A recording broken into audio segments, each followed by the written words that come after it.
They're playing in Central Park. Just how in he's shouting at the gate. Billy didn't tell you everything, or did he mention the magic day? Well, I figured it out from a fig tree. It's the children who are the deputy cell. And now you've been back for 50 years. And now it looks like daddy's taking off his bill. Waiting for October. I cross my fingers, cross my heart, and hope to die. Waiting for October. I'm in the book and I'll be learning how to fly. He's coming down, but he's not alone. He's gonna bring an army of saints, and he's taking all his brides home, and then destroying what remains. Waiting for October. I cross my fingers, cross my heart, and hope to die. Waiting for October. I'm in the book and I'll be learning to be with. To be with.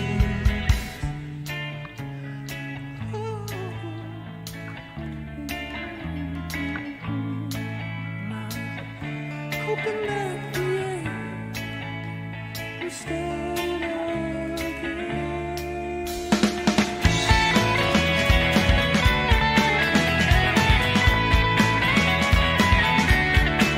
And that's when human history will die.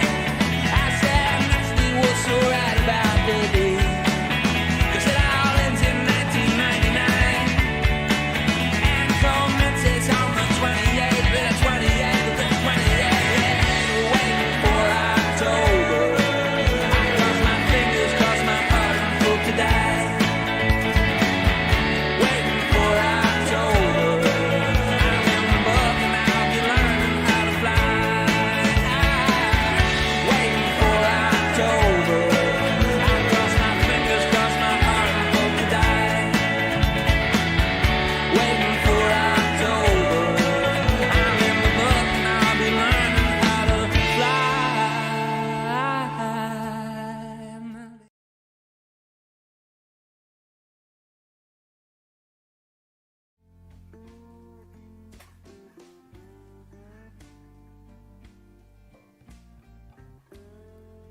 Good morning, chat. How are you? Welcome to this early morning cool stream. I'm Hikiko and I'm living the good life. Living La Vida Loca here in the morning. I'm doing this for my Eurobros, my Euro sisters. Just having a European stream. Didn't have too many plans for it. I've been doing this post-game grind on the good life. As you can see, I've got like 99 rosemary.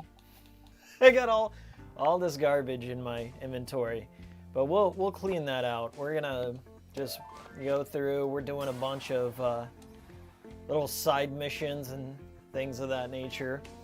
Nothing spoilery, so if you're worried about that, don't worry about it. The story in this game is absurdly short.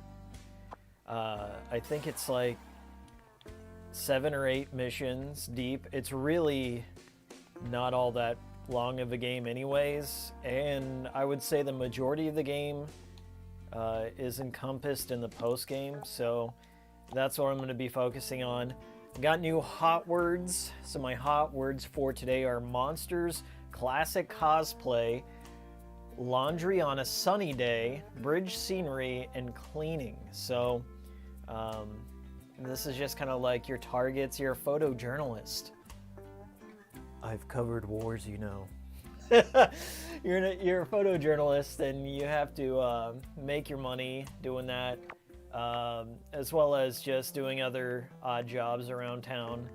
You're in this remote English village called Rainy Woods.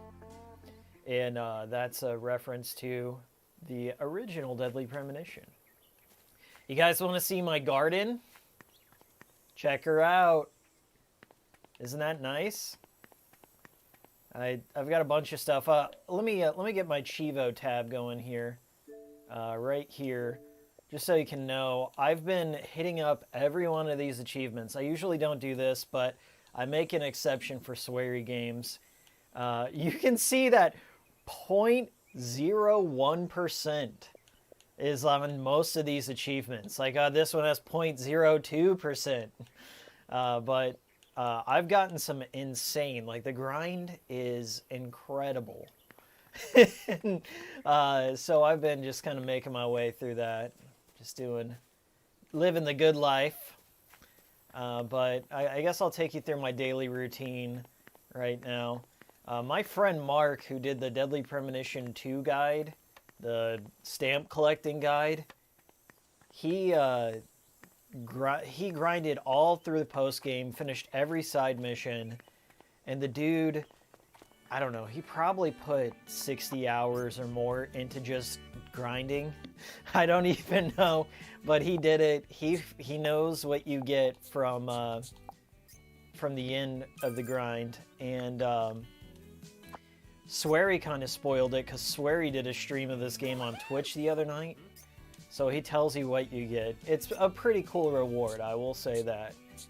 So I want to get it, and I've just been jealous. So now I'm kind of working my way through trying to get it. And before I put out Swery files, I want to say I did my due diligence and went through the whole thing. So let's see who's in here. We got Lee's, what up? What up, Dutchin? Futson, Musicology. Diego's in here. Hatagi. What's going on, everyone? Anyway, yeah, I'm all sparkly because I took a shower. Hygiene's important here. Let's see. I found out some of these missions repeat, like figure out who lost this is a continually repeating one, so it's just a way to make money, so I'm going to switch to something else. I need to find this girl. And it's going to be, that's kind of a boring quest. Let's find something else. We can do some drinking stuff, yeah. I'll do the Forever Drink King. That's a swearyism, if you will. So there's a way to cheat at the drinking game. They've rebalanced it in patch 1.5, but the consoles are only on patch 1.4 right now, so you have to kind of cheese it a little. You can only do the drinking stuff, I think, once a day. So we're going to see what happens here. Anyway, these are like turmeric capsules, which I take every day, but apparently, according to Swery, they're a good hangover cure. So you can like pop these pills in the middle of the drinking contest and get more composure. You'll see what I mean once we get there. Cool intro, says Diego. Thank you. Does anyone recognize where the intro's from? Alright, so this is the bar. Don't pay attention to that guy. I don't know who he is. Swari? Never heard of Swari. Over here is what we want. This is the drinking. This is Benedict. He's they call him the Vicar. He's essentially the preacher of the town, and he's also an alcoholic. He doesn't have it, but he has like this Bible that has a flask in it. He's pretty cool. I think I just have to beat him in a match for this side mission, but for the achievement, it's 100 times. It's not the best minigame. Leisure Suit Larry Magna Cum Laude had better minigames. Shout out. I don't know how I always associate sweary games with Leisure Suit Larry, but I make it work. How far in is this? This is the post game. So there's really no spoilers story-wise. It's just like me doing all the crap I couldn't do before. I'm collecting materials, I'm hunting, and doing all that good stuff. Whoa, M squared, $20 dono. Thank you so much. Good morning, Miles. What a pleasant surprise. Congrats on your success this year and more in the future. Thank you so much, M Squared. I was just trying to do an early stream today, so all my European and other international friends could join, and I was already up and get my stuff together. I'm working on a Good Life video, so thank you. I also have a secret project in the work. I haven't told anyone. One person knows because they're helping me out on it, but I haven't told anyone. It may be my biggest video of the year, but quote me on that. Get me on that next cool stream, see if that's true. But I'm working on 2 projects, the secret project and the Good Life Sweary files, so expect those. Thank you. All right, so we're in the drinking contest. This is where you can start popping those 2 turmeric pills. So if you see on the right, you'll see those turmeric pills. They grow your little seesaw there, so the coin or whatever it is doesn't fall off. But it's really, really tricky. But this is a good way to get money, so everything that I eat, all the turmeric pills, I can buy them again. But this is the last one. By the way, the clothing I'm wearing has a perk. It gives you extra legs, and extra legs allow you to do better in the drinking minigames. But I gotta do that 100 times. I'm not gonna do that on stream, but it's part of my daily routine. You have to like... oh, he's got it right there. He's got his Bible flask. Can you guys see that? Little Bible flask.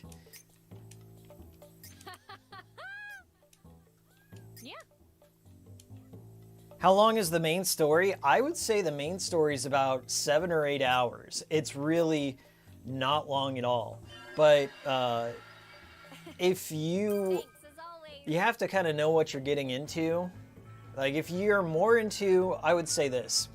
If you like Deadly Premonition and you like learning about the world and doing all the side missions and getting lost in Greenvale, that's what this game is. That's the majority of the game is getting to know the townspeople, exploring the world, crafting items, doing side missions, and oh yeah, there's this whole thing where you can turn into a cat or a dog too. So that kind of opens up things as well.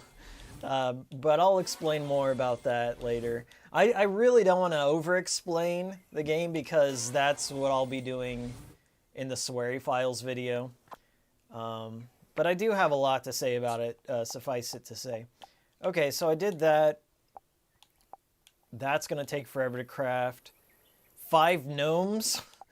I can do some photo missions. 5 gnomes around a red flag. If Mr. Fatal Fury's in here, or Sentry is down. Why am I sparkling? It's because I took a shower. How's the English voice acting? It's pretty good. Sweary, somehow, like, despite his budget, Sweary gets good voice talent. He really does. Every one of his games, I don't care how many people come out there and say Deadly Premonition has bad voice acting. No, it is perfect. It is perfect for what it is. And I couldn't imagine York with any other actor. I couldn't imagine Kaysen or George or Emily. Everyone feels like a character. A well thought out 3-dimensional character. So that's... I'm going to go ahead and remove this achievement tracker because it's kind of getting in the way of view. And I don't really need to follow it because I'll be doing this stuff anyway. So here's my next mission is I have to craft this leather jacket. So I need, or not this one, the cowhide. So I need 2 more cowhides, 1 aluminum chunk. That's going to be hard to do. Aluminum, I might have enough aluminum to do it, but the cowhide is also kind of a rare drop, so I'll be doing that. I'll be taking some photos too. Alright, so I can also get things like monsters, classic cosplay. Let's see if I can find some laundry. Another like passive achievement I'm doing is finding they call them the hot words. The hot words are like what's trending right now in the world of the Good Life.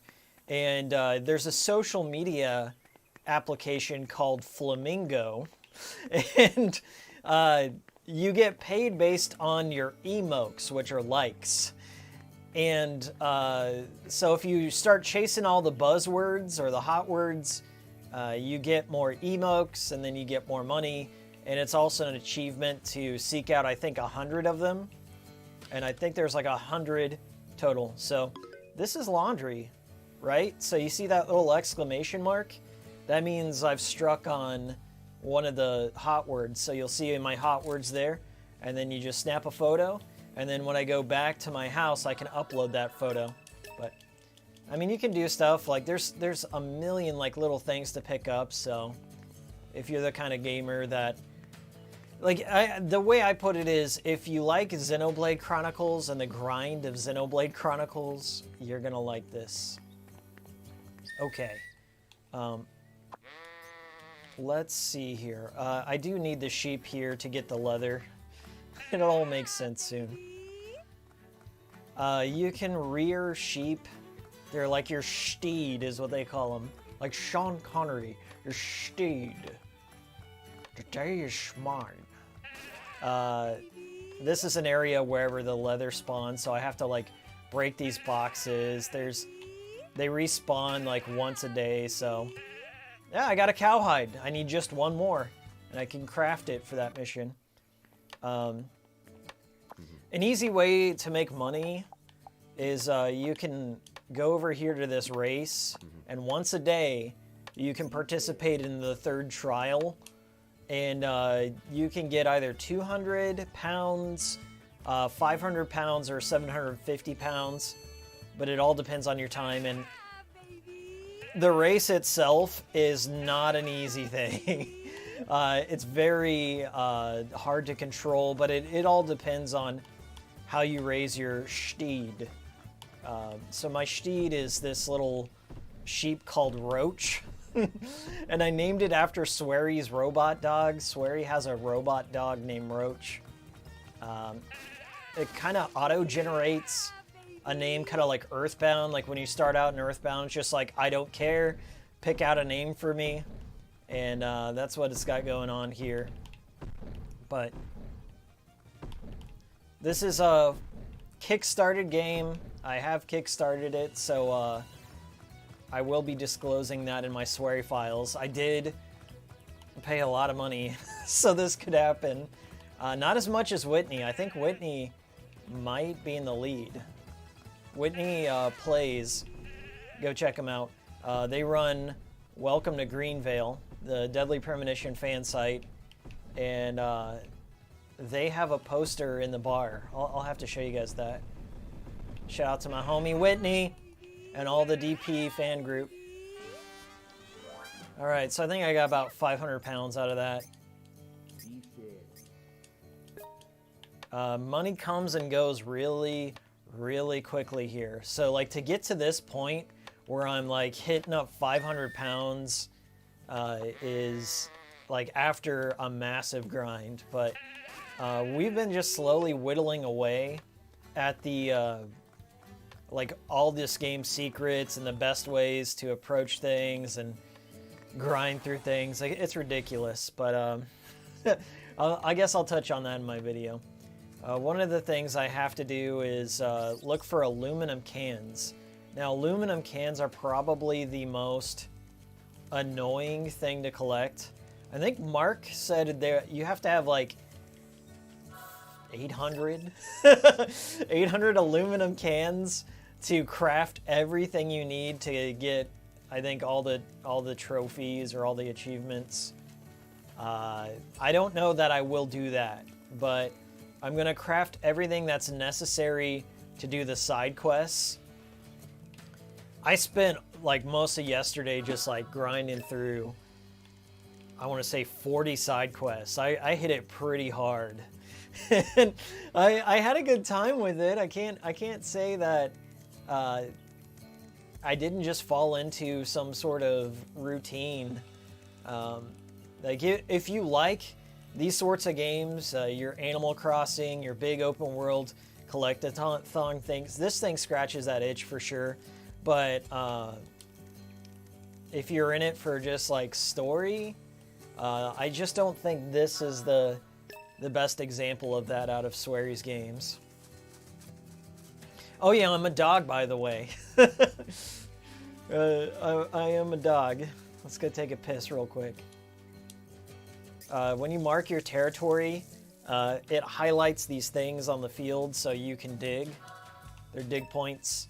You want to do that to get the rarer materials. But right now I'm hitting up all the trash cans because that's where you can find aluminum cans, which is what I need to craft the aluminum chunk. And the aluminum chunks are just ridiculous. I hope a patch kind of rebalances that. There are a few things in here where I'm just like, this grind is out of control. But Swery says like that was their intention. I disagree. Right? I object to that premise. I guess I'm more of a quality of missions type than quantity, but there is a certain type of gamer out there that just loves the grind. And I'm not dogging on you. Woof woof. I'm not dogging on you if you like that, but I'd much rather have like a shorter, refined experience than a bloated one anytime. But that's just me. What about, is there an OnlyFans mechanic in the game? Seems like easy money, huh? No. That's what you call the law of diminishing returns, OnlyFans. Like, during the peak of the pandemic, there was a lot of money to be made, but now the well's drying up. The real money's on Twitch, didn't you know? Apparently. There's another one. I might be able to craft everything. I can go and look at my inventory real quick. Got a baggie of white powder. A baggie of white powder. All right, let's go back. I've got a photo to upload. Let's see if there's anything else I can upload while I'm here. So we got cleaning, laundry on a sunny day. I already got that. Classic cosplay and monsters. Monsters. Would that be like gargoyles? I know Downer over here, he has a broom, so he comes out and cleans with that. That could be one of them. There is a place with gargoyles nearby, so we'll try and snap that.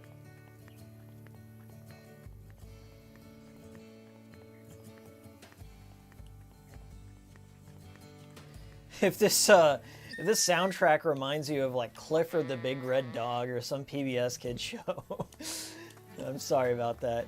That's what we got.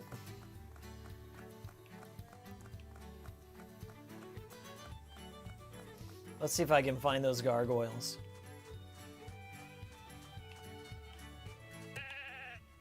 I don't think there's one at the church, but we'll take a look anyway.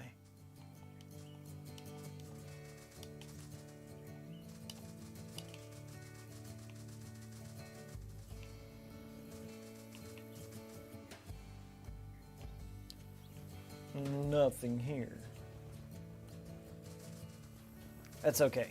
We're right by our place, so we'll go scope things out.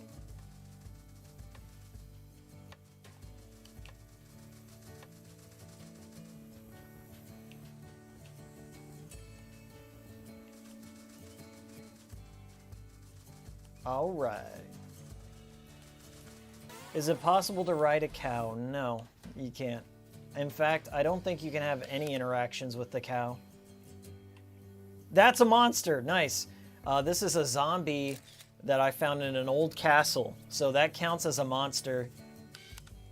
And then, so what do we got? We got monsters, we got laundry. I don't know what classic cosplay is. I think they were talking about that. Bridge scenery. Cleaning. Okay. I think I know where a bridge is at. And I should have cleaning supplies in my house. I'm going to turn this up real quick.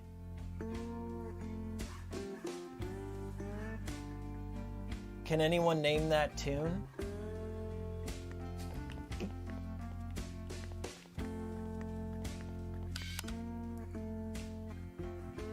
That's a cleaning supply. Why doesn't that count?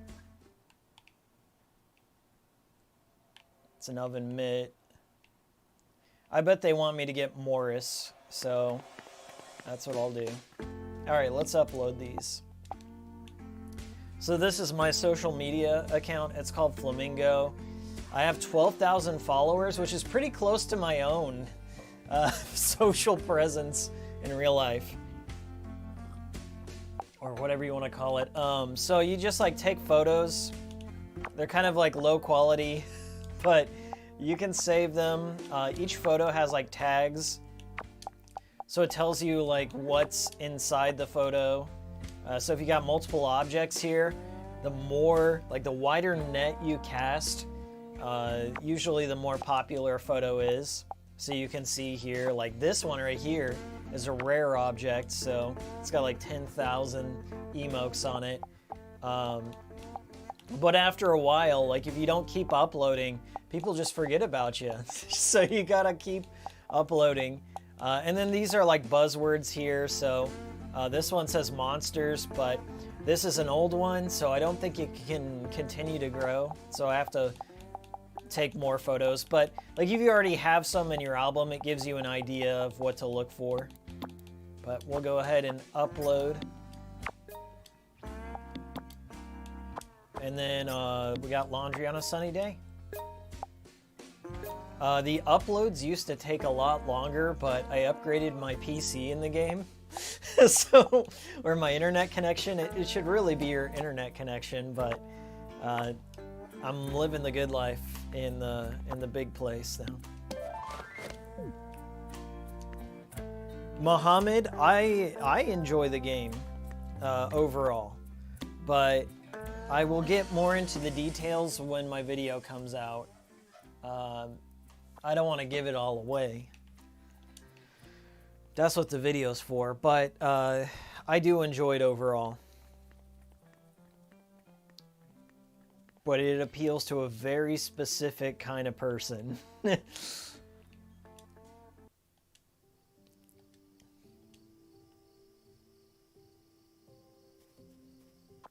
It's nighttime, so what can we accomplish? Oh yeah, I gotta get that cow hide and aluminum cans. So this is my storage. There's currently a bug in the storage. If you store over 150 items, the game will crash. So I've been trying to walk that fine line. They fixed it on the PC, but I don't think it's fixed on the consoles yet. It sucks, but they are working on it. Mark and I and Whitney, we've all been like relaying every like glitch or weird thing we've seen. Okay, that's a cowhide. Over to White Owls. So they've been prudently updating it. I will say that. It's a lot better than Deadly Premonition 2, where Toy Box just stopped. And because of that, Deadly Premonition 2 cannot be 100% completed, which really sucks. But that's not the case here. I think it's because it's fully in-house this time around. Like White Owls, they 100% own this. And so they own the IP, they own all the resources, they are the primary developer, along with Groundling, I believe. So I don't expect them to just like give up on development, which is very nice. And it has been getting better. Like there have been some major bugs they've already ironed out, and it hasn't even been out for like a week, so have faith. I'm not sure how much this game costs, by the way, because I kickstarted it, so I paid a lot more than the average bear. What happened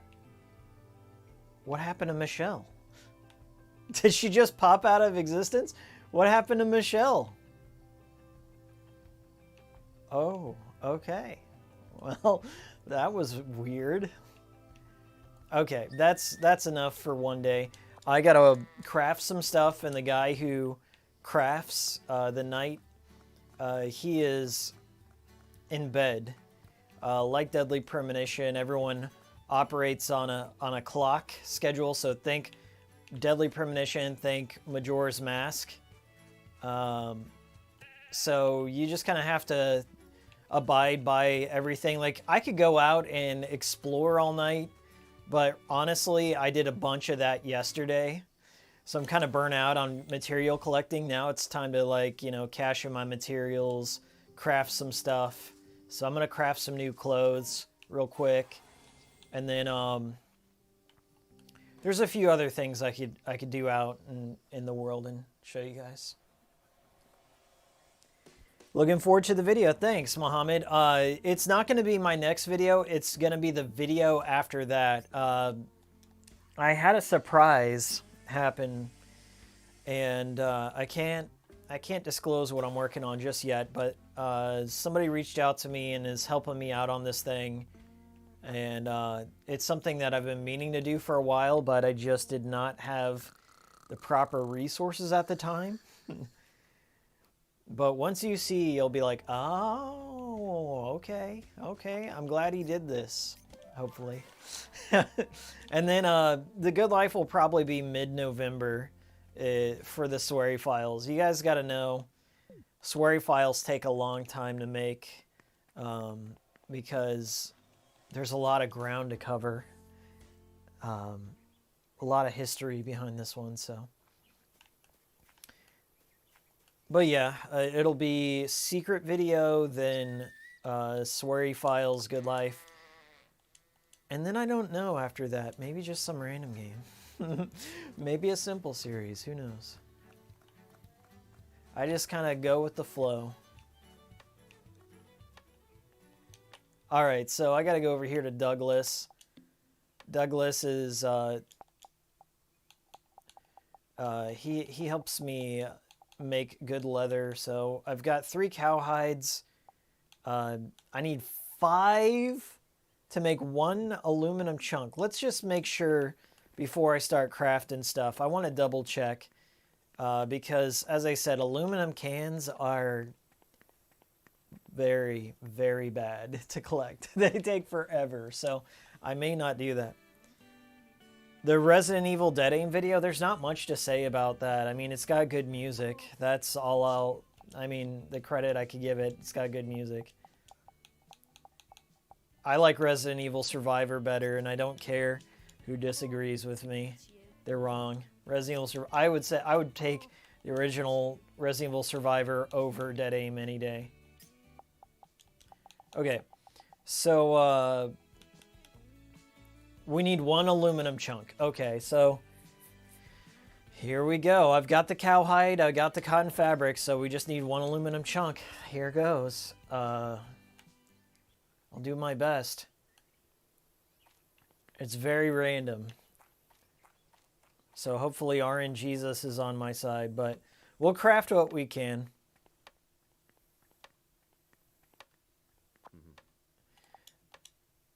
Alright, so I need materials to get the aluminum chunk. I think I need aluminum cans, so only 2. Oh my god. So I need 30 more aluminum cans to get that aluminum chunk. Oh my god. Okay.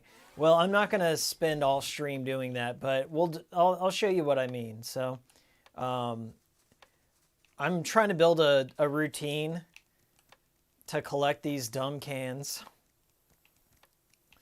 This is one of those things that Swery deliberately put in place to slow you down from doing everything in one day or 1 week or something.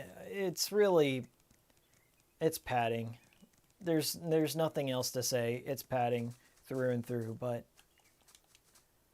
you just have to sniff out the garbage cans and hope one pops. Nope, we got cocaine. We got cocaine, but no can. I would like to trade some cocaine for 30 aluminum cans, please. Like, in the real world, you could make that deal happen. You can make that deal happen. I guess, like, any bum in the world would take that deal. Oh, you got 2 bags of Coke?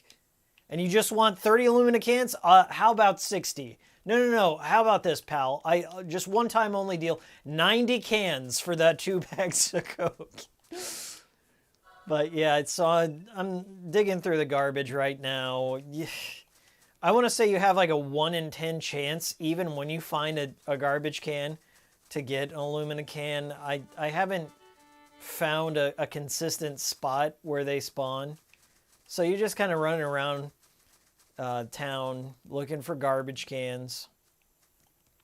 I believe Mark said that there is a spot that consistently has them, but there are traders in this game too, but none of them allow you to trade for aluminum cans, and I feel that's kind of unfair. So we got 29 to go. I won't put you through that. Do you know if there's any reason why DP2 hasn't been put on Steam? I'm just going to take a wild guess here and say money. Usually the simplest answer is the correct one, so I'm going to say money. I don't imagine DP2 sold all that well. There was like a shot across the bow before it even released. Like, my video came out, I think, a month after the game came out, but by that time, it already just got like put through the ringer because of the performance. Everyone thought the performance was terrible, and it was, and it still is kind of buggy. But then there was also some other issues too with people making videos on the story, and you know how it goes. But I think the core fan base still bought the game, but probably wasn't enough to get ports everywhere else. There is a Steam one in the works, from what I know, but I don't know. It's just a matter of money most times. What can I do? I can't do that one. That's going to take forever. Okay, we're just going to collect some aluminum cans till I think what to do next. Because I'm at that point in the game like where I've done pretty much everything. Almost everything. Oh, there is one thing I can do. There's this mission right here. I have to find 5 garden gnomes and put them under a red flag. So I've got to figure out... so here's a garden gnome right here. Now I got to figure out where the red flag is. I don't know where it's at. So I'm gonna take them to the center of town until I figure out where they are. So I have to find 5 garden gnomes and get them all together in a photo. So I can give it to this one guy who's sexually attracted to garden gnomes. Sweary games. I guess there are worse fetishes out there.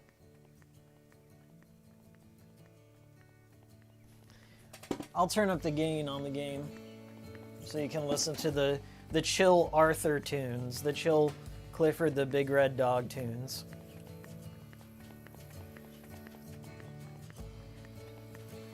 So this guy over here, Kevin, he's a tourist, and he's got, I think, every country flag. He's got tattoo sleeves of every country flag on him. Come on back here. Like, in a nutshell, he looks like a hipster douche. Like, I worked with this guy. I've worked with a lot of Kevins in my life. And they would definitely get every nation's flag tattooed on their arm. They totally would. That's a Kevin thing to do. All right, looking for gnomes. By the way, if any of you see a red flag, shout it out in the chat. Give me as many details as possible so I can run back there. If Mark joins this stream, if he knows where the red flag is, that would be great. I'm just collecting all the gnomes I know, so I need 5 of them, Here's another one. You can lift things. The reason why is you can take them back to your garden. You can steal everything you can pick up. If it's not nailed down, Naomi can steal it and put it in her garden. That's how I got those zombie statues. Okay, so that's 2. Dos nomes. There's 1. Naomi herself can't jump, but the cat form can. So you have to like warp into, transform into there. All right, 3 gnomes. Keep your eyes peeled for a red flag, because I don't know where it's at. If anything, I can just take these back to my garden, and they'll spawn there. Your garden essentially turns it into a spawn point for those items. So, we got 3 gnomes. Not too bad. Steino says, interesting game. Yeah, I really enjoy it. What can I say? I don't think it's a spoiler to say it's not for everyone. It's a sweary game. If I say if it's a sweary game, in your head you're probably thinking, yeah, probably not for everyone. Probably polarizing. That's just the nature of his games. He takes his concepts in very odd directions, but that's why I go there. Like he takes like very idiosyncratic logic, game logic. It makes sense to him sometimes, but not to the world at large. Not to like the world. You got to consider like the world at large is what, a 3rd grade reading level at best. So sometimes he has trouble boiling down his concepts or the fun or communicating what he was going for to the world at large. But that's okay. You gotta be a big brain to love sweary, I guess. I love it though. I would say that sweary does have some games out there that are just, you know, I can't believe it. Did my gnomes disappear? What the fuck? What the fuck? Yeah, I guess my gnomes disappeared, so we're just gonna take them back to my garden. And my garden will keep them safe. There are 2 ways to get back to your garden, so there is a fast travel. But Naomi, like if you see in the top left, there's a whole bunch of garbage up there. In the top left is like all of her stats. She has stress, she has hunger, health, consciousness. You have to kind of keep all that in mind. So you have to eat, you have to sleep. Okay, if it's in the garden, it stays in the garden. How about that? I do need to cook a meal because she is getting hungry. I only have enough to make a salad. That's not good enough. I'll just go to the restaurant. Jeffrey Cardona. Does this game have a physical release? It does. If you kickstarted the game, they are sending out a physical copy, I think, if you paid over $60. It's put out by Limited Run. It does not, I don't think, have an official pressing. Like, if you didn't kickstart it, I don't know if you will be able to get a physical copy. They haven't said anything yet, but I still haven't got my physical copy yet. I have one for the PS4 coming. This game is on Game Pass, so if you have a Game Pass, you can play it right now.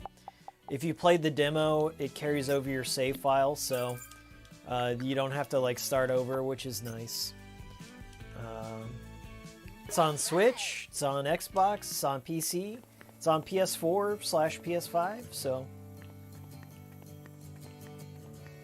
you can go check it out. But yeah, it has a full day-night cycle. It has like a full hunger, consciousness, hygiene thing. Essentially what you've come to expect from Deadly Premonition. Those little oddities and things of that nature. But, all right, we're gonna get some more gnomes. I may do this fast travel just for time's sake, but I'm looking for a red flag, so that'll be my next goal after I collect all the gnomes. Hey, does this count as a monster? Oh, the gargoyles are gone. What happened? Alright, let's get this steed. Hey, what's up, Colin? Wow, looks cool. Yeah, it's a pretty cool game.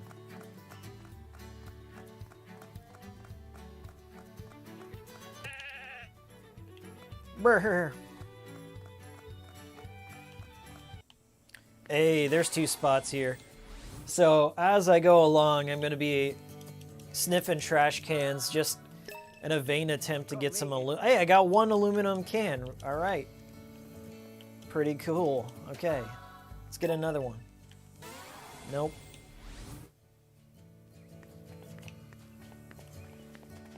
So yeah, as you can see here, everyone's got routines. So we're at 2,100 hours. So at 2,100 hours, John's going to go back to his garage and start tinkering on stuff.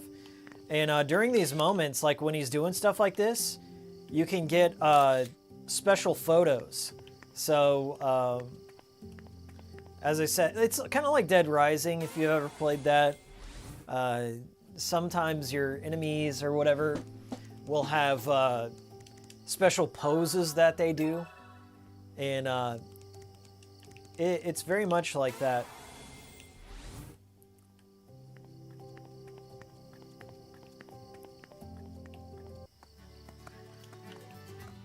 I hope by the time my video comes out, all the patches will be out.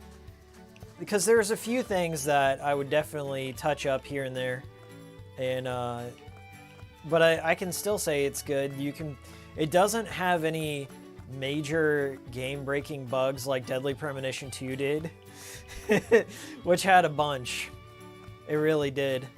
Not this way. I need to go this side. Down. Yeah, baby. Okay, so gnome number 2. So if you haven't played this game, there is a fast travel. I can hit up the map right here and hit Y. So if you're holding an item, you can just warp back. I lose an hour's worth of energy, which isn't that much. And then my stress level went up +5 there. You can lower your stress by drinking. Which is a total sweary solution to things. Like, he's at the fucking drawing board. Like, how do I handle this stress thing? Drinking.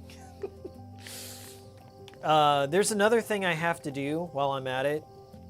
We'll pull up the achievement tracker here. Right now I'm aiming for reap what you sow. And that's 500 crops. So I have to grow and harvest 500 crops. So right now I'm going to... Oh, I don't think I have enough room. Let's make some room real quick. Oh, I should save. I do want to warn you. There is a glitch. If you store more than 150 items on the console versions right now, the game will crash. So I always save before I do it, just in case. I've got so much shit in my inventory that it is a real problem.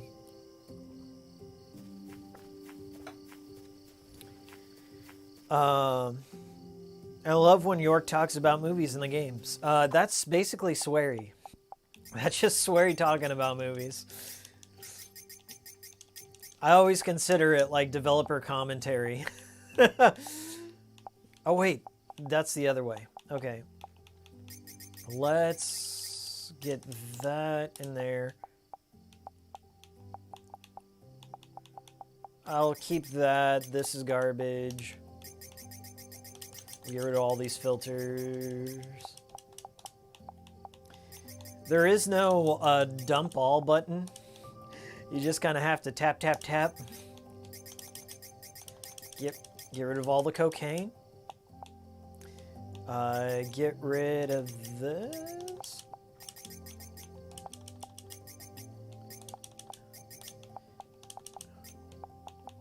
Get rid of that. Really, any of the single items I tend to just get rid of. It's just a lot faster that way, and they all stack up. Get rid of that. I'll keep that seed, all my seeds. I'll put away those aluminum nuggets for now. But yeah, like 141, I'm getting close, so I'm breaking the game. From the feedback that I've seen on all the achievements and online, a lot of people just like drop the game before finishing it. They dropped it before like getting this far, so a lot of the stuff you're seeing now, you probably won't see anywhere else. Mark, I think Mark has been the only confirmed person who's gotten the secret object from completing all the side missions. Cause Swery, if you go on my Twitter timeline, I posted a photo of it. Mark got the last unlockable, from what we know, and Swery, like, he didn't even tag Swery, and Swery found it, and he's like, "Oh wow, congratulations!" So, I guess like Swery was like actively looking for people to see who got it. So Mark got it, and it's funny because it's Mark, because Mark's been basically bug testing the game for free. And I'm not doing that to like make fun of him, but he's been just doing it out of the kindness of his heart. Like, he's been documenting all the bugs and translation things here and there. So I don't even know if Swery's aware that it was Mark who did it, but Colin says Deadly Premonition was so broken on the Switch. Lol. Really? This is the first time I'm hearing that. I've never played it. You guys. Alright, so you can see in the left side of my screen those little pink bars. Those are the current achievements I'm working on. The Xbox has this cool feature where you can have an achievement tracker. So like if you're just grinding your way through something, you can just like see how close you are without having to pop into a separate menu. Just keep it pinned. I really like that. But yeah, it's nice. I don't know if I'm gonna get to 500 today, but I'm pretty close. Like I gotta plant seeds too, so in order to harvest, you have to plant them. The crops you get aren't worth that much money, so it's not like Animal Crossing where farming is a sustainable kind of income. I don't know if that's like a commentary on the American farming industry and how basically Monsanto owns everything and all the farmers are just underwater in debt because Monsanto copyrighted the seeds and owns that. They have nothing but proprietary farming equipment that has like, you have to take them to farming specialists to get any work done and firmware updates on tractors. It's ridiculous over here.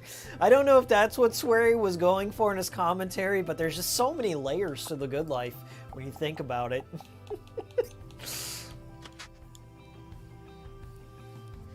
Jeffrey Cardona, did you see the last episode of Joe Bob Briggs' Last Drive-In? Yes, the Halloween Hoedown. I streamed it on my Discord legally. And I also have the t-shirt. I have the Halloween Hoedown t-shirt. I should be wearing it, honestly. But I just grabbed from my Fester's Quest shirt. Just out of habit. But I do have the Halloween Hoedown shirt somewhere. I'll wear it the next time. Maybe I'll wear it in my next video. Give that show a little rub that it deserves. I love that show. Alan Smithy, I just got here. What'd you miss? We're just chilling. We're planting.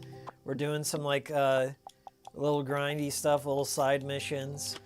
Wherever life takes us, the good life takes us. Right now I'm planting everything for my garden. One of the most ridiculous trophies is 500 crops. So one seed at a time. These weird seeds are sunflower seeds. They are mostly a decoration. You can't eat them, which would be cool. Like if they built in sunflower seeds as just a small way to build up your health, it would be nice. But sunflowers in this game only have two purposes. They make more seeds. They're decoration, and one of them is like a Bluetooth speaker. I'm not even kidding. There's a whole side mission where you grow a sunflower and it's just a giant Bluetooth speaker, but then you can't use it anymore.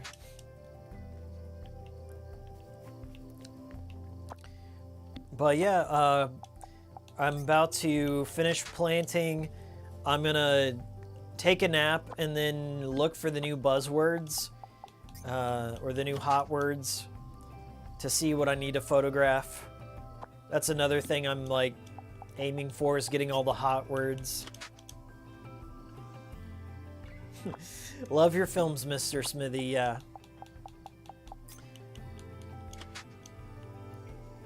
Alan Smithy.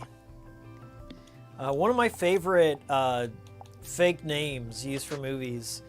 If you guys know what Cannibal the Musical is, it was this like college film project that Trey Parker and Matt Stone did, and Troma produced it, the people behind Toxic Avenger and Poultrygeist and Tromeo and Juliet and all that.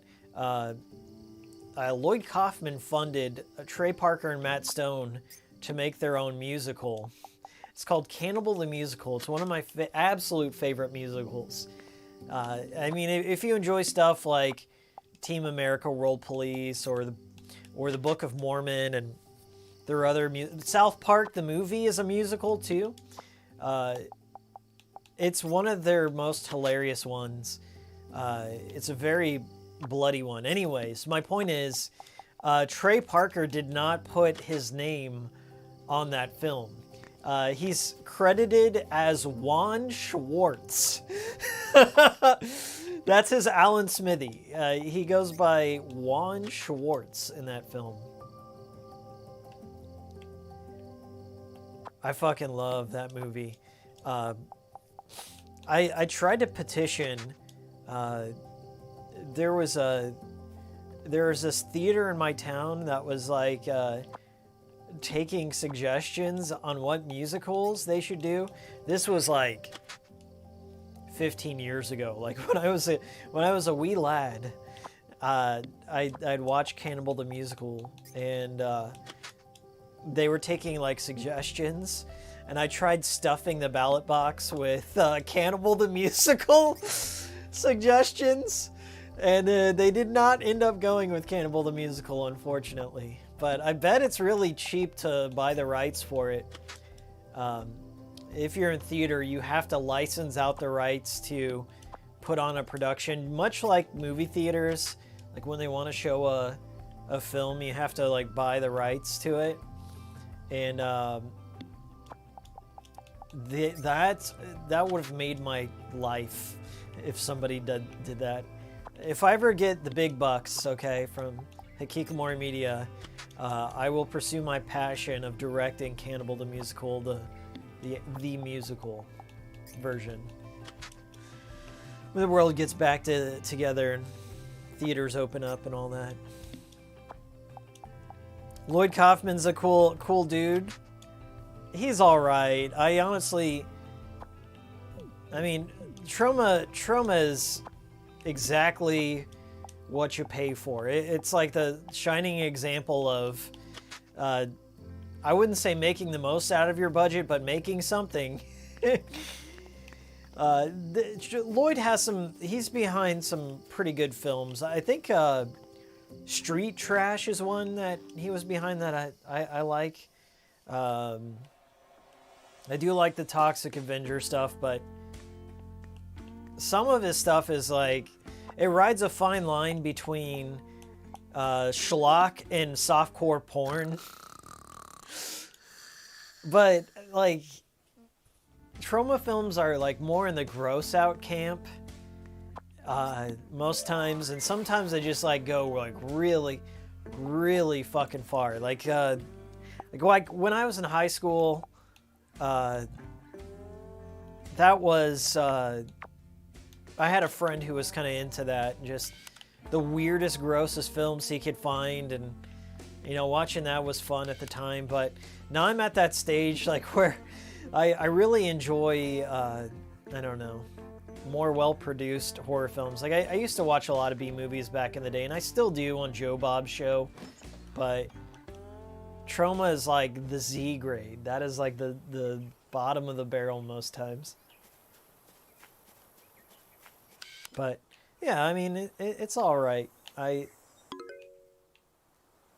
Lloyd himself is I don't know how to say it, but he just watch his cameo on the Angry Video Game Nerd if you want to know what he's all about. That's all I'll say there. He's very hyperactive and got a lot of enthusiasm for an old man. He's kind of like Mel Brooks without a budget is how I like to put it. They have a lot of the same mannerisms, I would say, but Lloyd just does not give a single fuck.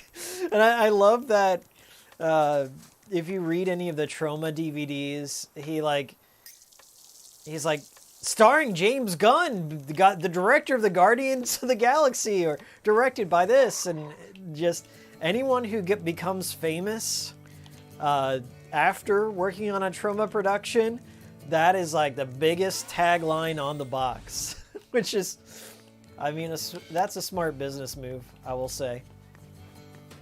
I think this guy has a dream catcher on his pants, but that doesn't count, I guess.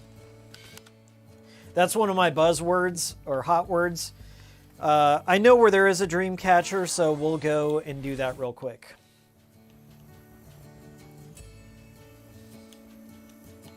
And then I gotta get some food in the game.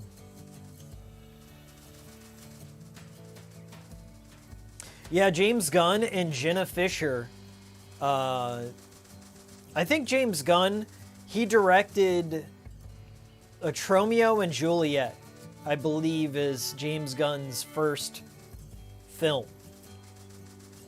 I did a bunch of James Gunn research for my Lollipop Chainsaw thing. And Tromeo and Juliet. And then he and his wife at the time, Jenna Fischer, who was Pam from The Office. Do you guys know who I'm talking about? The one that was like the secretary for Dunder Mifflin. She was married to James Gunn.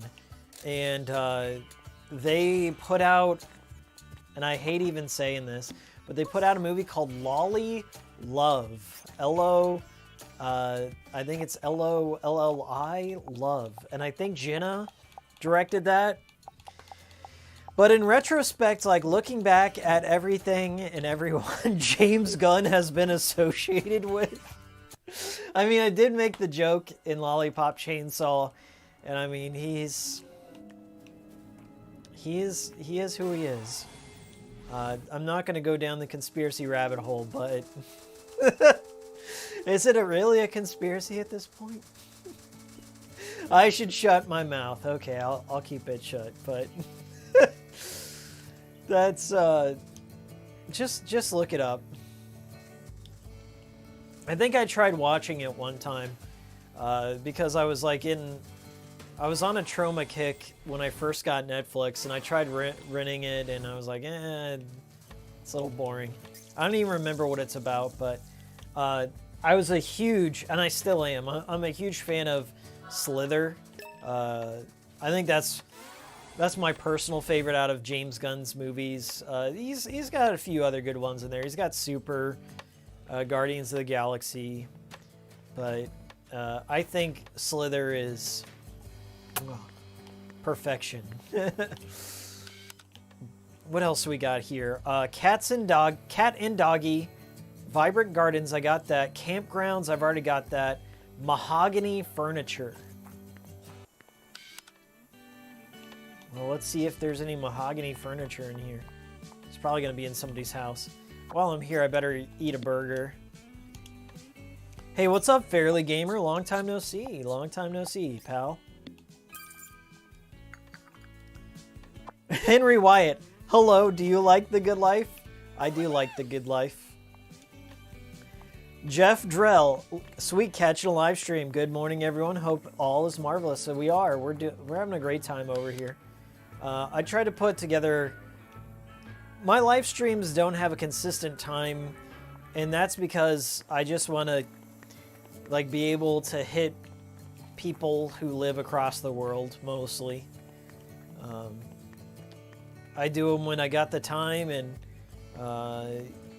you know, people reach out to me and they're like, hey, I never get to catch your live streams, or I only get to catch the archives. So I listen. I try and change things up, make it so everyone can show up. All right, so what was I doing? Oh yeah, lawn gnomes. Lawn gnomes. I do know where another one's at, so let me grab that. I'm getting 5 lawn gnomes for my garden until I can figure out where the heck the red flag is. I'll ask Mark about that later. Seems like you like hitting those achievements. I wouldn't say I like it. I'm just saying I'm doing it. I tend to do that for all of Swery's games because I feel you don't get the full picture of what he's trying to do until you've 100% of the game. And yeah, you guys don't even know. I run into the same things like October. How many times, like how many articles do I have to read like where Deadly Premonition is the Twin Peaks of video games, and it's also the Room of video games, and having to read that same fucking article until I die, essentially. I see it show up in my feed all the time. I feel many people in their assessment of Swery's games don't, like, they miss the forest for the trees, if you will. They don't dive deep into all the minutia and how it plays into the bigger picture of things. And so before I make my videos on Swery's games, I want to make sure I've done everything I can to give it the fairest possible look, because I feel many people do not. And it's not just because I have kickstarted this. I mean, like, I could give a shit less. It would, my opinion is the same, even if I put money towards it out of my own. In fact, if I put money towards it, I'd most likely be even more critical, if you want to look at it that way. But I feel when it comes to analysis of Swery's games, people just take it for a surface glance, like, oh, look how goofy and low budget things look. And is it fair to do that? Probably. I mean, that's the first thing people see. It's your first impression of things. But I think it gets out of hand, like, real quick. Like, it becomes a meme, if you will. And that develops, like, expectations. Oh, well, all of Swery's games are going to be the same exact things. And you're going to get movie trivia. And you're going to get goofy sandwiches and other things. And that in itself, I think, is unfair. You either want to pigeonhole him and not allow him to, branch out and try new things. Just make the same funny, wacky things. But I think that's not all there is to Deadly Premonition, as I've talked about in Sweary Files. There's so much going on in that. Same thing for D4. D4 is like one of my all-time favorite games. It's got perfect soundtrack. I think D4 out of all the Sweary associated games has the best soundtrack. One of my, like when I'm editing something and I need a go-to soundtrack to pick from, D4 like covers the entire gambit. Like it has every mood in there that I need. Don't, Henry, no. No, to be fair. No, to be fair. Just tell me your opinion. Cut out the to be fair. I get that enough. I go through Reddit. Listen to me now. Listen to Hikiko. If you see the words to be fair, don't listen. Just disregard it. It is, I don't know what kind of mind virus is going around right now where everyone has to say to be fair. Just drop it. Just tell me how you feel. Just say, they're good games. They're great games. Or fuck these games. They're bad games. You don't have to be fair. The world is not fair. Okay? The world is not fair. You don't have to play devil's advocate. I'm not trying to single you out there, Henry White, but that's just one of my pet peeves. I see to be fair everywhere. Everywhere. I can't escape it. Like, I shouldn't be on Reddit. That's probably one thing, but I see it everywhere. It's like, you see to be fair, I'm just like, get out of here with that shit. Just talk. Just tell me how you feel. Be a person. You don't have to be a... Okay, sorry about that. No, you have to collect the 6 million cans to truly understand the good life. I'm not going to go that far. You don't have to collect the 6 million cans. But I think you have to, like, in the case of the good life, you cannot just play the story. You can't just play the story and expect to, I don't know, see everything the game has to offer, if that makes sense. And I feel the same way about Deadly Premonition. There are people out there that just straight up do the story. They don't learn anything about the routines. They don't learn anything about Greenvale. They don't get any of the supplemental information. And they're like, I don't know, game weird, game strange. And once you get that shit, it just, ugh.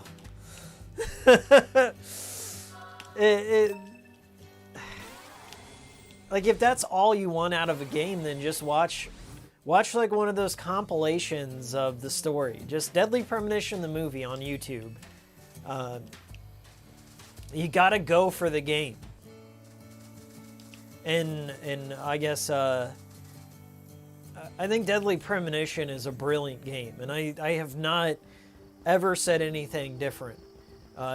Yeah, it has some flaws here and there, but I would say wholeheartedly, that the original 360 Deadly Premonition is a fine game. Okay? I've had people clap back at me for that. Like, oh no, it's not, it's broken and stuff. There are, as I mentioned before, there are like 6 other ports that are all fucked up. And because they're all fucked up, the entire brand and reputation has been sullied, if you will. The original Deadly Premonition works. It works. And once you get into it, like right here, like there's somebody going about their business. They're living out their good life. What are they up to? Everyone has like their own story, their own world within the world. And Majora's Mask probably is the most famous example of doing that. But I think Swery really made something special with Deadly Premonition. And I think the first one especially, the characters are just like so iconic in my mind. It takes something, like, it's not often that you create a brand new original IP where you have a character like York that leaves such a humongous impact. with the budget they had and everything, it just so much good character to him. Hey, $5 super chat. Thank you so much. Jeff Drell says $5 Canadian dollars. Happy to hear someone stick up for Swery for once. His games are underrated. Thanks for all the great content. Thank you so much. Yeah, I think I've pointed this out. So if you want to know how I feel about Swery has the worst luck. I'm gonna say out of any developers that I've followed. I mean, outside of like maybe Kenji Eno, because Eno died, but the living developers out there, Swery has the worst luck. Bad business relationships, his intentions being lost in translation, bad timing. I would say like most of the time though, it's like he makes a bad business decision. He gets into business with people that break his game. Toy Box. People that absolutely just murder his game to the point like where it's just unrecognizable by the time it's over with. Bad, like really, really bad timing, like D4. Letting people completely, I guess, run with his games are shitty narrative. I don't know. Like leaning in too far into that. If he's happy, he's happy. Like I think he does like a bit of that polarizing figure element to him, which I respect. Like but I think he's ultimately just a nice dude, and he never, I guess, expected the spotlight to be thrown to him in the ways that it has. And that's the thing about like being a notable figure, or no, infamous, if you will. He's not really like super mainstream, but you don't really get to choose how history is going to remember you most times, or how your fame comes to you. And I think he just kind of rolled with it. He was just like, okay, well, I'm the shitty guy. I'm the guy who makes the Kosoge. So I'm gonna lean into that. And I think that's selling himself short, because I think he is a brilliant guy who's willing to take risks that other developers would never do. Maybe for good reason in some places. Maybe for good reason. But I love them all the same. I don't know what to say. Like, it's hard to describe. He is a cult. If there's ever been a cult game director, he is definitely one of the kings of cult. Like, Suda's up there too. The cult of Suda is probably even crazier. They don't like me. They don't like me at all. They all have their strong opinions on Suda. And they're willing to defend anything he does to the grave. Anything. So, whatever. Like who you like. Do what you want to do. But it's like, I would say the Swery community and the Suda community are very different kinds of people. You guys know what I'm talking about. I know some of my Swery, the DP fan group or whatever, they're in here. There's not always like a crossover between the communities. I'll say that much. Brennan, I'm just really happy Metroid Dread is so well received in spite of its really tough difficulty.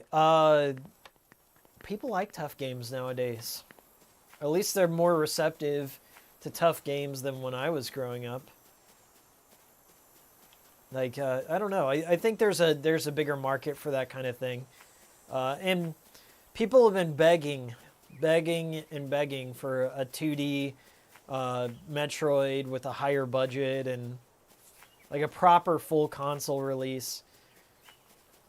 And now there's like other M apologists coming out too, out of the woodwork. Like, yeah, it's not that. I will say this: I'm more of a Castlevania guy. Metroid has its fans, and I fully acknowledge its place in history. It definitely deserves to be there. Gunpei Yokai was a good boy. Rest in peace, my boy Gunpei. I don't know why that gnome is floating, but it creeps me out, so there you go. Okay, so we got 4 gnomes. I need 1 more gnome, and I need a red flag. I'll do some outer exploring. We'll do some hunting up in the mountains as soon as I get all the gnomes. Metroid Dread is fun. I didn't get to play a lot of it because I've been playing The Good Life ever since it came out.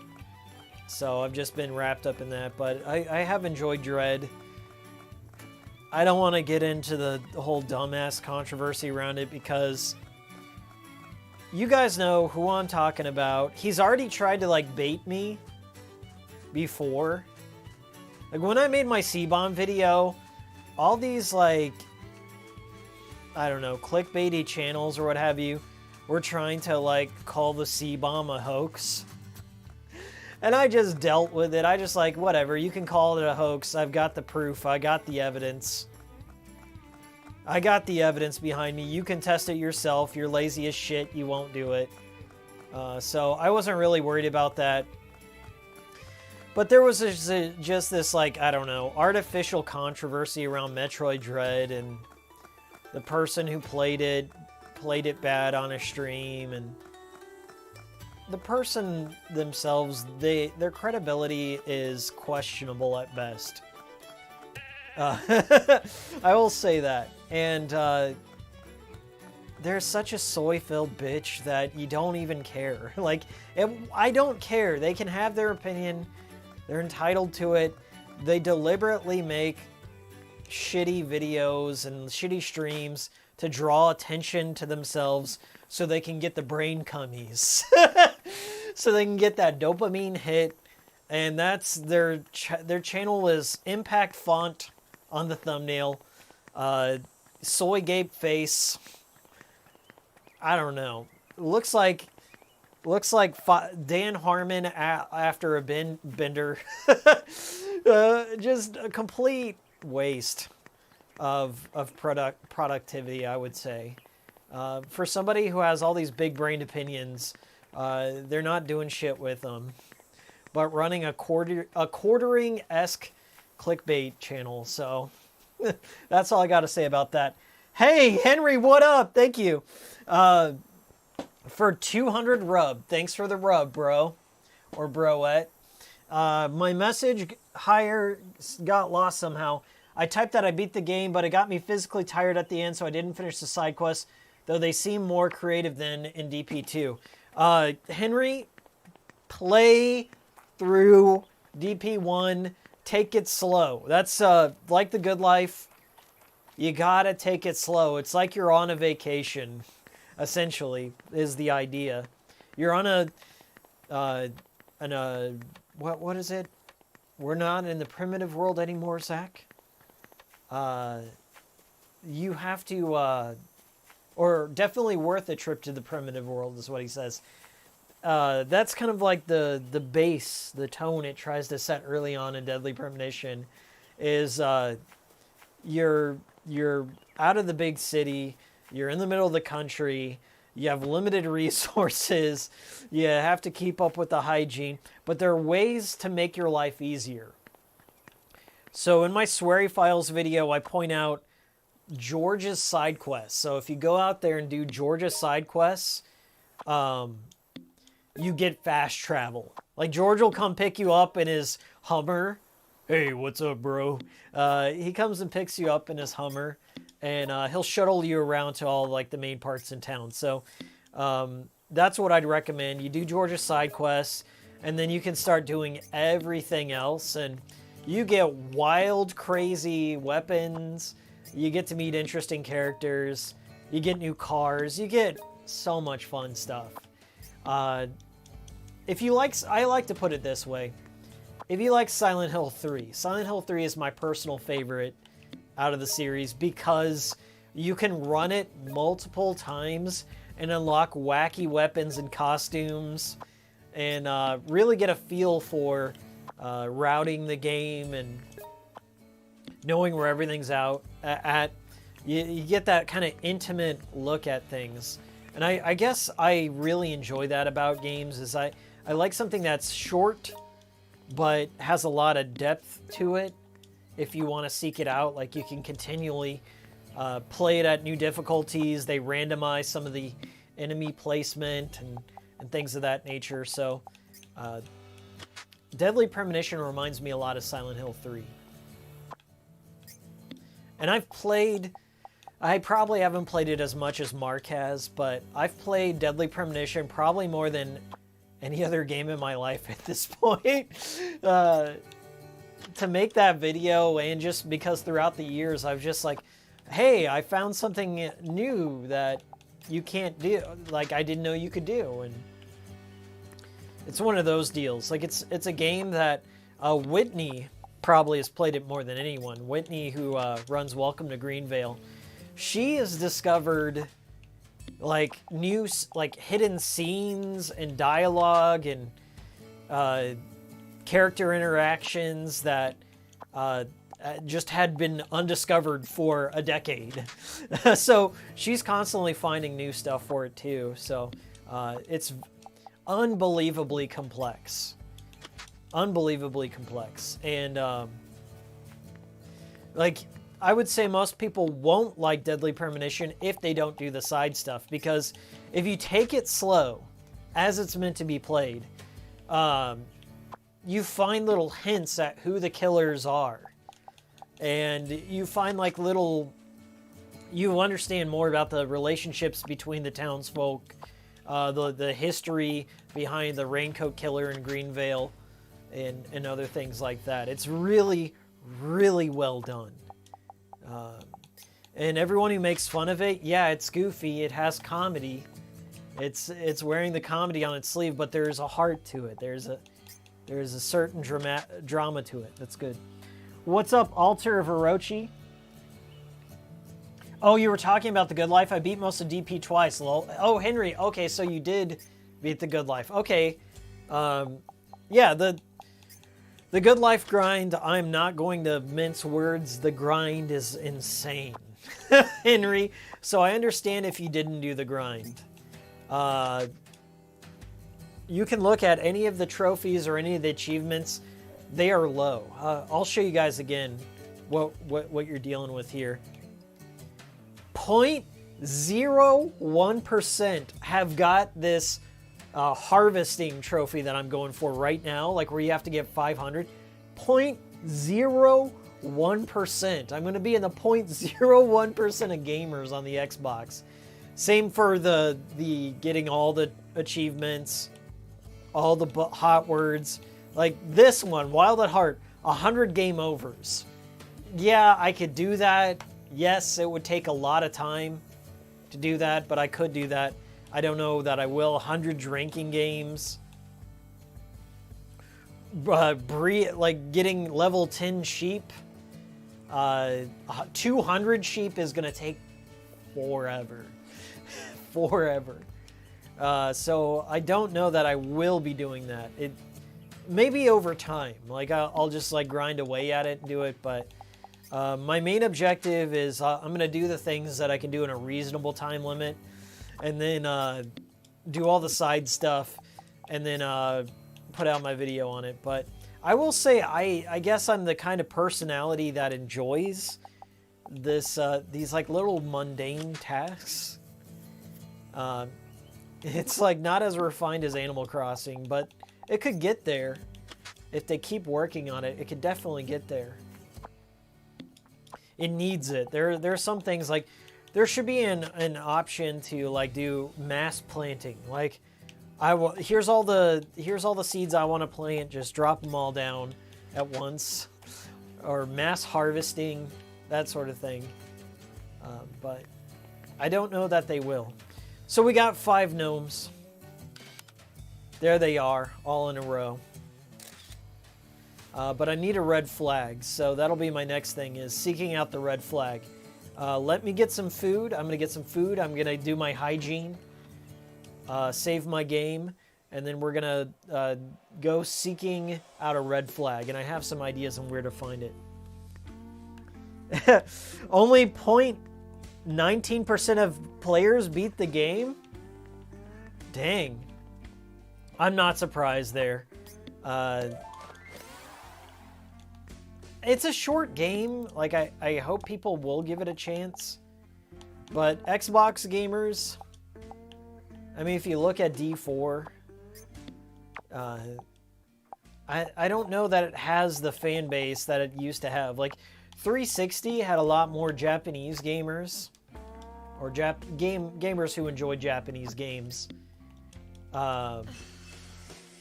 I don't know if that's coming back or not. Like, the Xbox has a pretty solid third-party Japanese game setup going right now. Like, every Capcom game I've been able to get on here, The Good Life, it plays the best version of Deadly Premonition.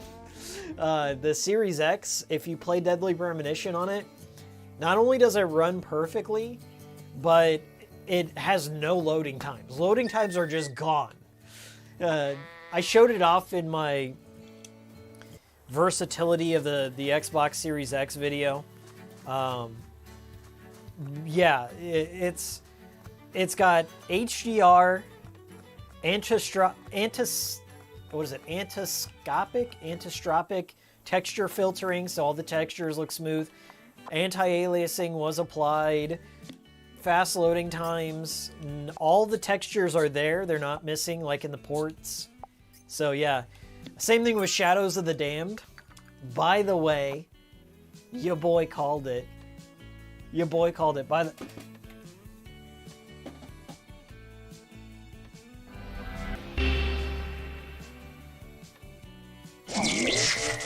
Get out of my face. Get out of my face with that. I called it. My Shadows of the Damned video, I updated it. It's Shadows of the Damned, The Untold Story Director's Cut. I posted it a few months ago, and I made a brand new section in there that's about 15 minutes long.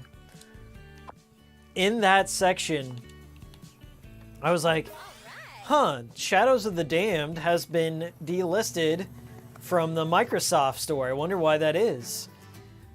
Because that was like when I got my Series X, the first game I popped into my Series X was Shadows of the Damned and Deadly Premonition after that.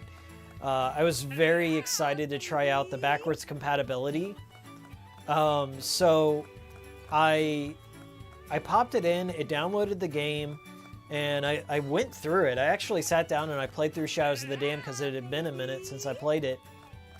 And when I went back to make my Shadows of the Damned video was just, I don't know, 7 months later or something like that.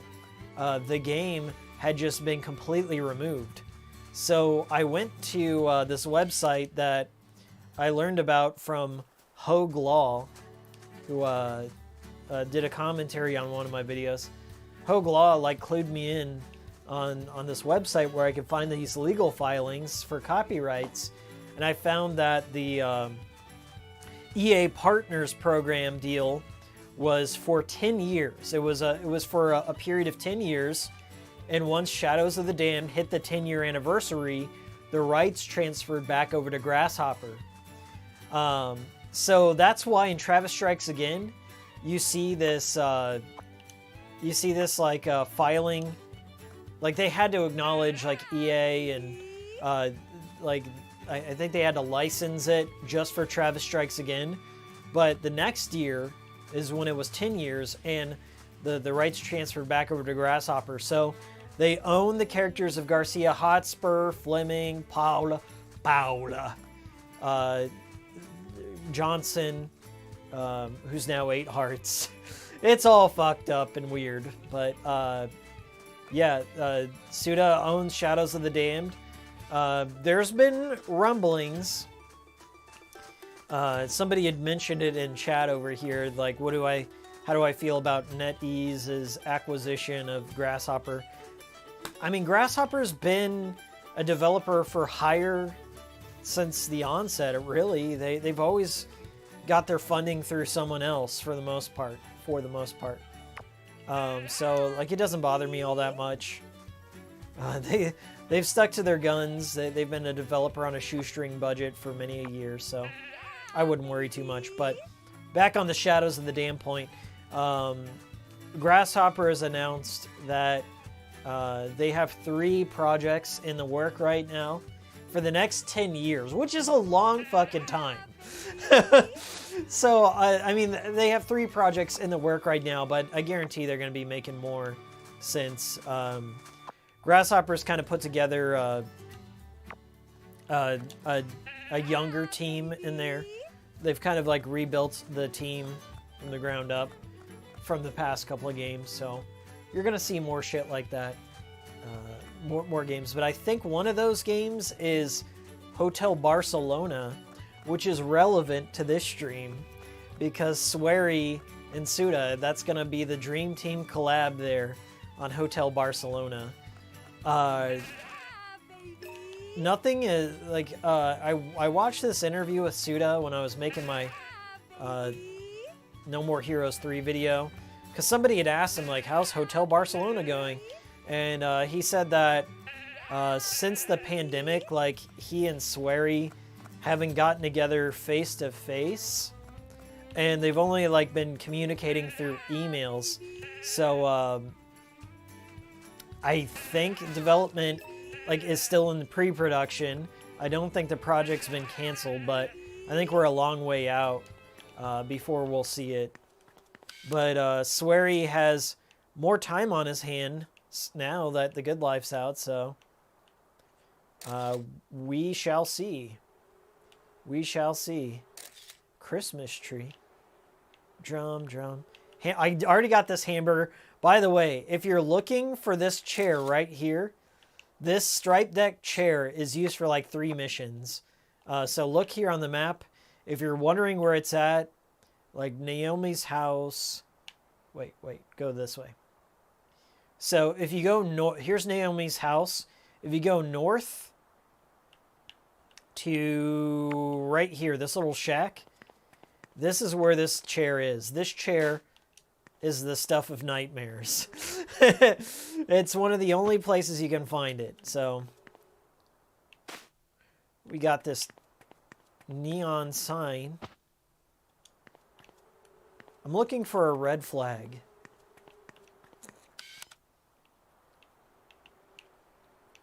So arcade cabinet, I don't think I can take that home, but you do get the arcade PCB, which is interesting. Anyway, I'm looking through junk piles so I can find a red flag and bring it home. So I know where a few are. So we're just going on an adventure, Breath of the Wild style. How's the Good Life? Love Deadly Premonition. Nero, if you like Deadly Premonition, I think you're gonna like this. Like, if you got the sense of humor and the kind of patience for like all the side stuff in Deadly Premonition, then you're gonna like it. I enjoy it, but I know not everyone will. That's the thing. Leave a like, it's free, says Alter. Yes, please and thank you. Henry says, hope Shadows of the Dam will return on Xbox. Heard it's a hidden gem after it was delisted. Well, Henry, if you'd like to know more about it, I've got a whole documentary on it. Go check it out. Shadows of the Dam, The Untold Story. I believe it will. Perhaps Grasshopper is working on an HD remaster or something, or a 4K version. But if you play the Xbox One version or the Series X, it upscales it to 4K. So maybe that's why. Maybe they're trying to double dip. Or perhaps he's actually going to get the funding for Kuriyami. They've partnered with this Chinese company called NetEase, who are known for like more mobile stuff. And pay to win shit. So maybe he'll get some money out of that. But no one knows right now. They're in the honeymoon phase, right, as it were. Just getting to know each other.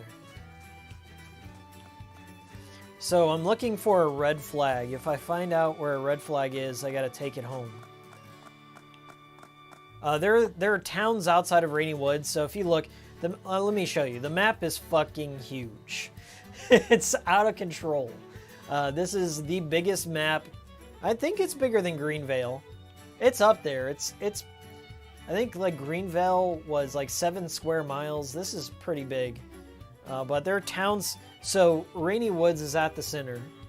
And then there are like little towns and castles and things of that nature on the outskirts. So I'm going to be visiting like all these smaller areas to see. There's like junk areas where you can find items to take back to your house. So I'm looking for the red flag and some other stuff like that. And time is always moving forward. You can't change the past, David. Time is always moving forward. Time is always moving forward. And it's one thing that I've noticed that's a common theme within Swery's games is the element of time. Deadly Premonition, D4, Deadly Premonition 2, The Good Life. Is that it? I don't think it appears in Extermination. It definitely doesn't appear in Spy Fiction, but yeah, he really likes his day-night cycles, routines, that sort of thing. But even in D4, each character has their own daily routine, too.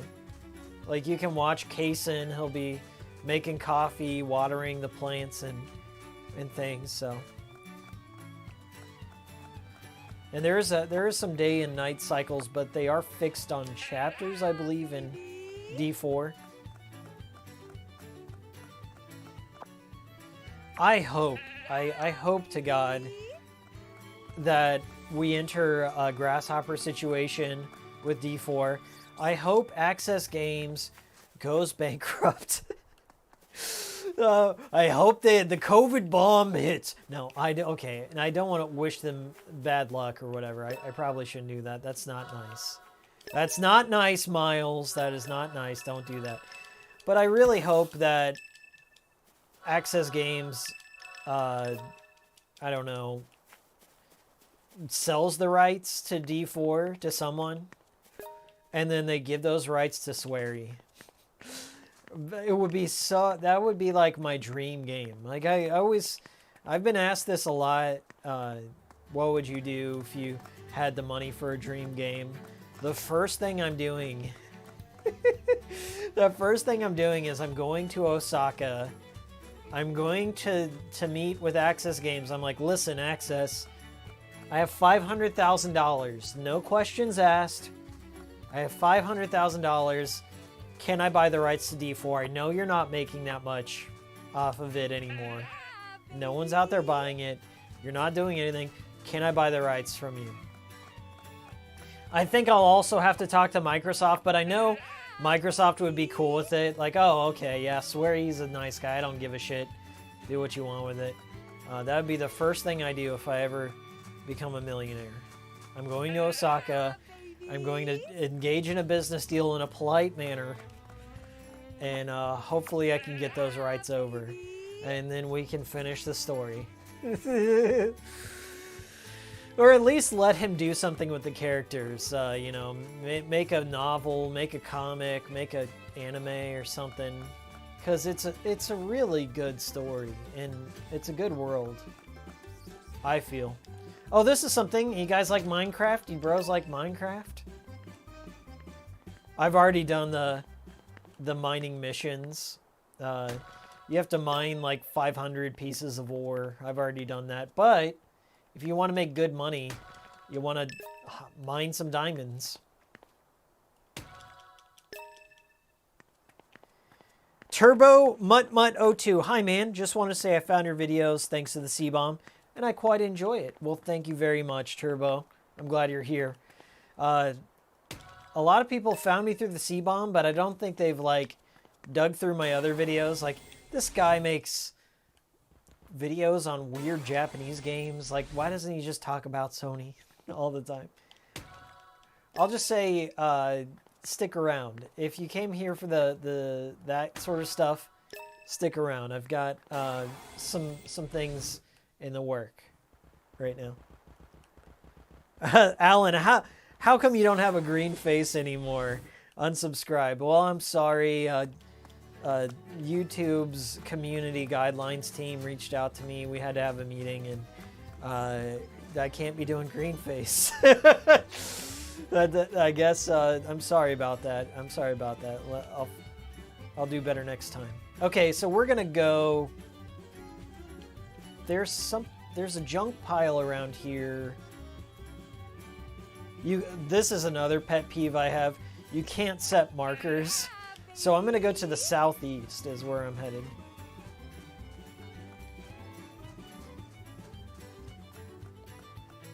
By the way, that music you heard was because there were badgers in the area. Naomi's mortal enemy in the game are badgers. Turbo Mutt, I also enjoy your not too serious tone, I must say. Well, thank you. Some people like it, some people don't. I can't be anybody but who I am. Maybe it's my own personal taste, but at the end of the day, I'm talking about video games. I'm just talking about video games.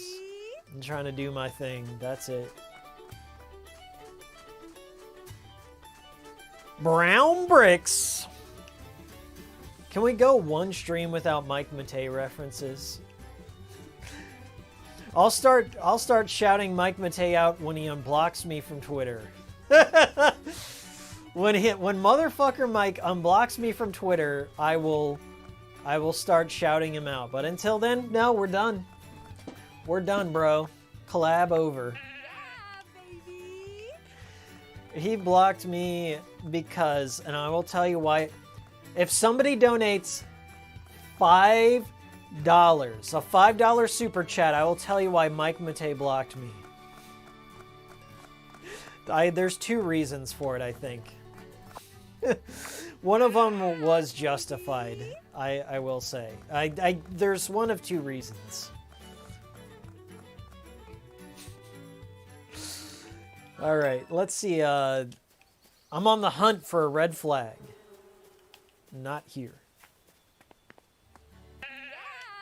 By the way, this outfit I'm wearing for Naomi is called the Badass outfit. It's one of the unlockable outfits you get after you beat the game.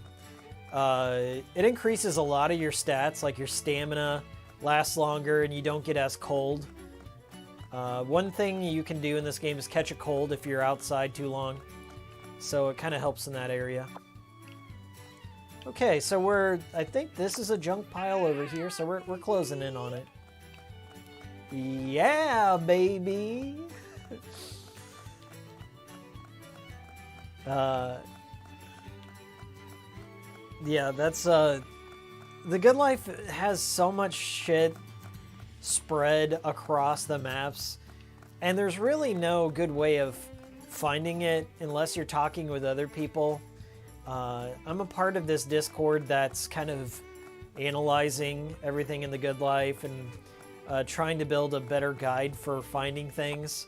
So I would say by the end of the month, by the end of the month, I can definitely recommend the game because by that time people will figure out where everything's at, and it'll be a lot less tedious in that regard.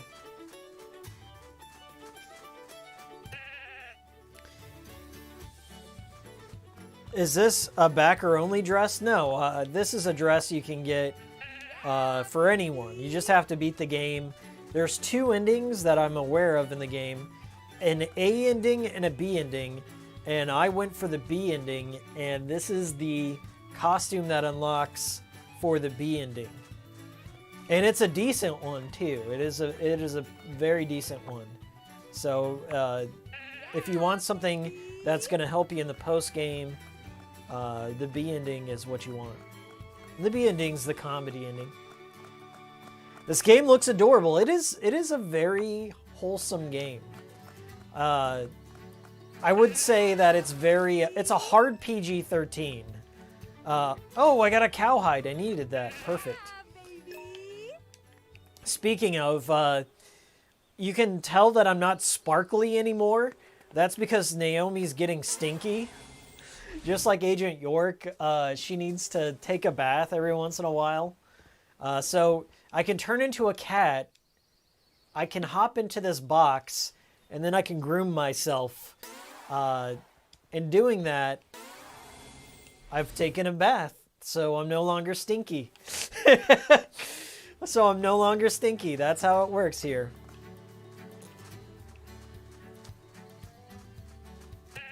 That's the sweary logic I'm talking about.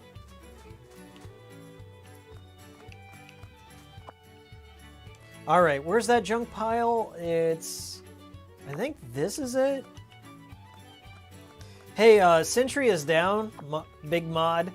If you're in here, can you tell me where to get the red flag? Because I've been running all around the countryside and I haven't been able to find it just yet. He might be sleeping. Mark played, I kid you not, he played like 60 hours in 3 days or something. Something ridiculous. He went hard in the paint on the Good Life. Okay, I'm still a Good Life scrub compared.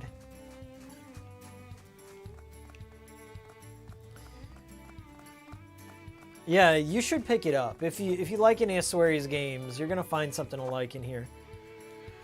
Oh my gosh. Okay, Yaqub Al-Shadi. I think Mike's comics were arguably worse than anything Chappelle said.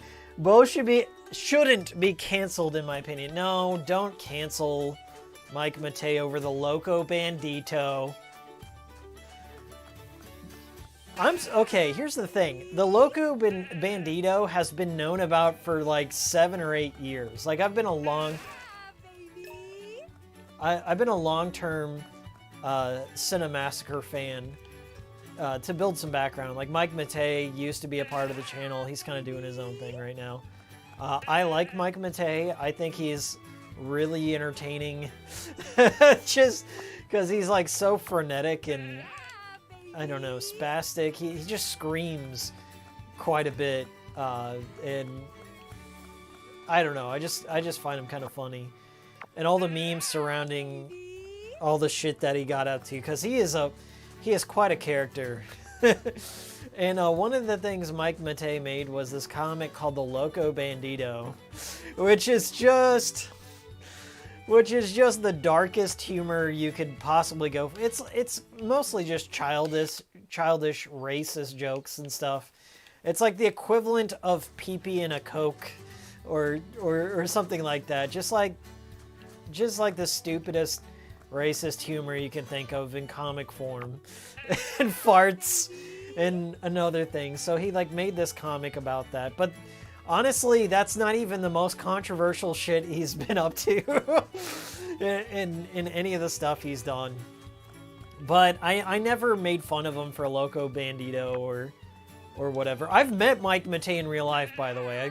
There was a photo of me floating out there with Mike Matei and James, and it was nice to meet them. Like when I met them, I wasn't like, hey, I'm a big fan of Loco Bandito or Minecraft with Gadget. I didn't break his balls or whatever.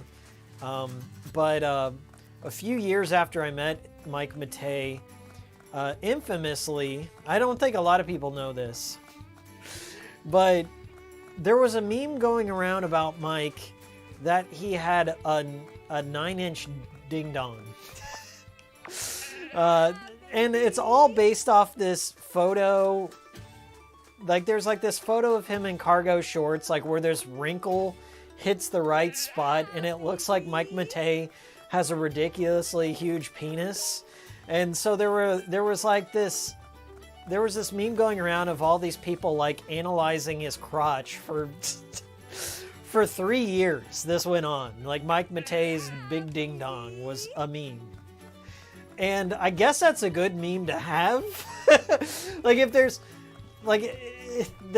that like racial stereotype, like where black dudes have big dicks and everything.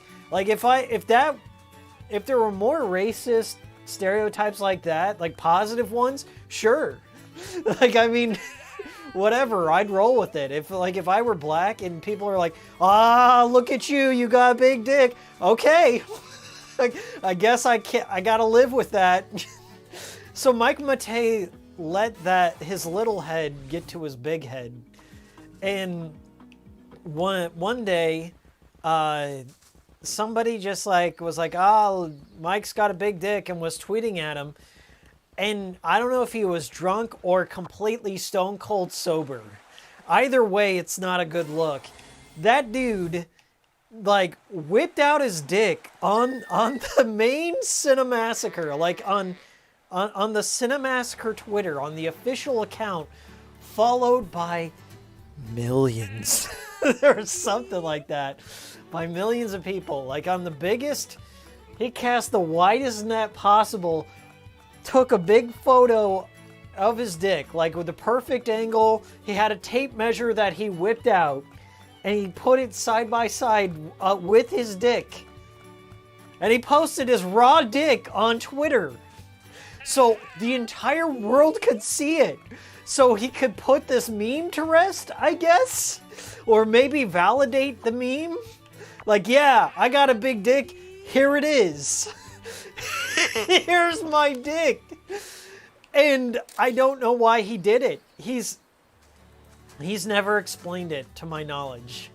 And it was up there for a good 10 minutes. Enough for somebody to take a snapshot and archive it. I mean, 10 minutes is a lifetime on the internet when you post your dick on there, okay? At that point, your dick is no longer yours, in my professional opinion on Mike Matei's penis. But he did that. That is 100% verifiable. He put his dick out there. And he's done other things like that. But I don't know why he did it. But in any other circumstance, in any other facet of your life, if you took your company's account and posted your dick up on there, you would be held accountable in some way. Now, should he be canceled for that? Nah, man, let the dude show his dick, okay? There are people that show their dick for a full-time job, and I'm completely cool with that. I know people who've done that, and I don't care. But in the same facet, he did it. There's no getting around with it. At that point, there's no going back. It's like something that's binary, right? Your life went from 0 to 1 in binary. You went from never shown dick on the internet to shown, and it's out there forever. So I've seen Mike Matei's penis, but I'm not sure if it's that or something else. I think I didn't even tag him in this, by the way. I didn't even tag him in this. It was I think I did something innocuous. This is why, to go back to why I think Mike Matei blocked me. I think it was completely just innocent. It's one of two things. The first thing I did, and this is really so dumb that I don't know why anyone would block me over this, but whatever. My friend David, who's a friend of the channel, he's a huge AVGN fan, and he's met him too multiple times, more times than me. He's got all this memorabilia signed by James and Mike Matei. So I was over in his basement, and he showed me. He's like, yeah, I got all this stuff that I got signed by them. And he had this ridiculously huge cheese hat because he's from Wisconsin. He's shown it in one of my videos before. So I was like, hey, put on that cheese hat, and I want you to hold up all your Angry Video Game Nerd merch. And then so I took a photo of David wearing this cheese hat, holding up his AVGN merch, and I said, this is David with his Mike Matei collection. And then in quotes, I put, I just think Mike Matei is better at games than James. I just put that, like, I made up some false quote for David to say, and it wasn't even anything bad.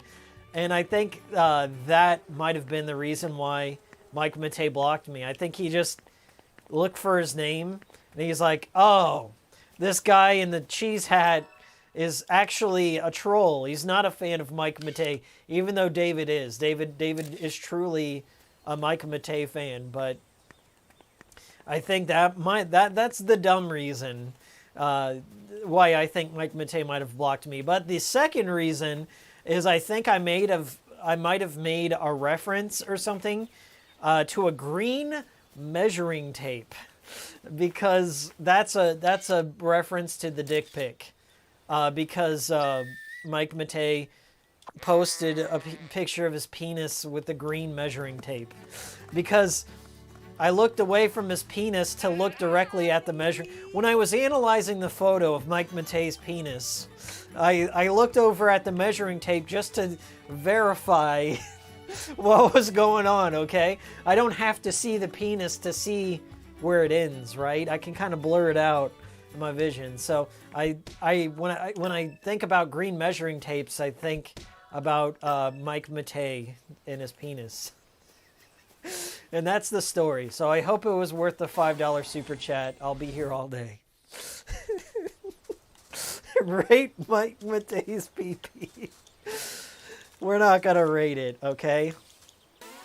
But that's the story. I think he blocked me because I either posted a photo of David with a cheese hat, which is a really dumb reason to block me, because it's a cute photo. David is a big Mike Matei pig. He loves Mike Matei, can't get enough. He owns all the prints of the Loco Bandito. They are in his basement. I don't know, man. The whole situation's weird. Like as I said, I'm a big Mike Matei fan personally. I've only grown to like him more after every one of his controversies. What can I say? What can I say? I would go to a Mike Matei convention. I would go to his streams. I watch him play retro games and scream and get drunk. And I would bring him McDonald's all the time. I'm a big fan. But he got mad at me, so I don't know. I can't change the past. I guess I'll just have to keep living.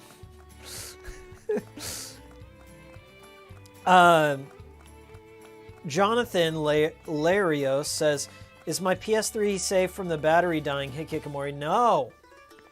No, it is not safe. The PS3 still to this day has a C-bomb. So they need to fix that.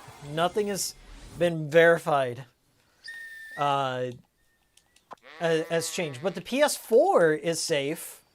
But the thing is, the PS4, I mean, I don't know. I'd say the PS3 is a bigger deal in terms of preservation. Our PCS3, the emulator, just put out a statement yesterday, or the day before yesterday. The PS3 emulator, the guys behind it put out a statement saying that every game now can be booted. So they are making big gains on that. Eventually, like, it's going to be preserved in the emulation realm. It's still not there. I mean, when something boots, it doesn't mean it's playable, okay? And that there aren't other things to look out for. So, in terms of preservation, it's at risk. There's a big risk.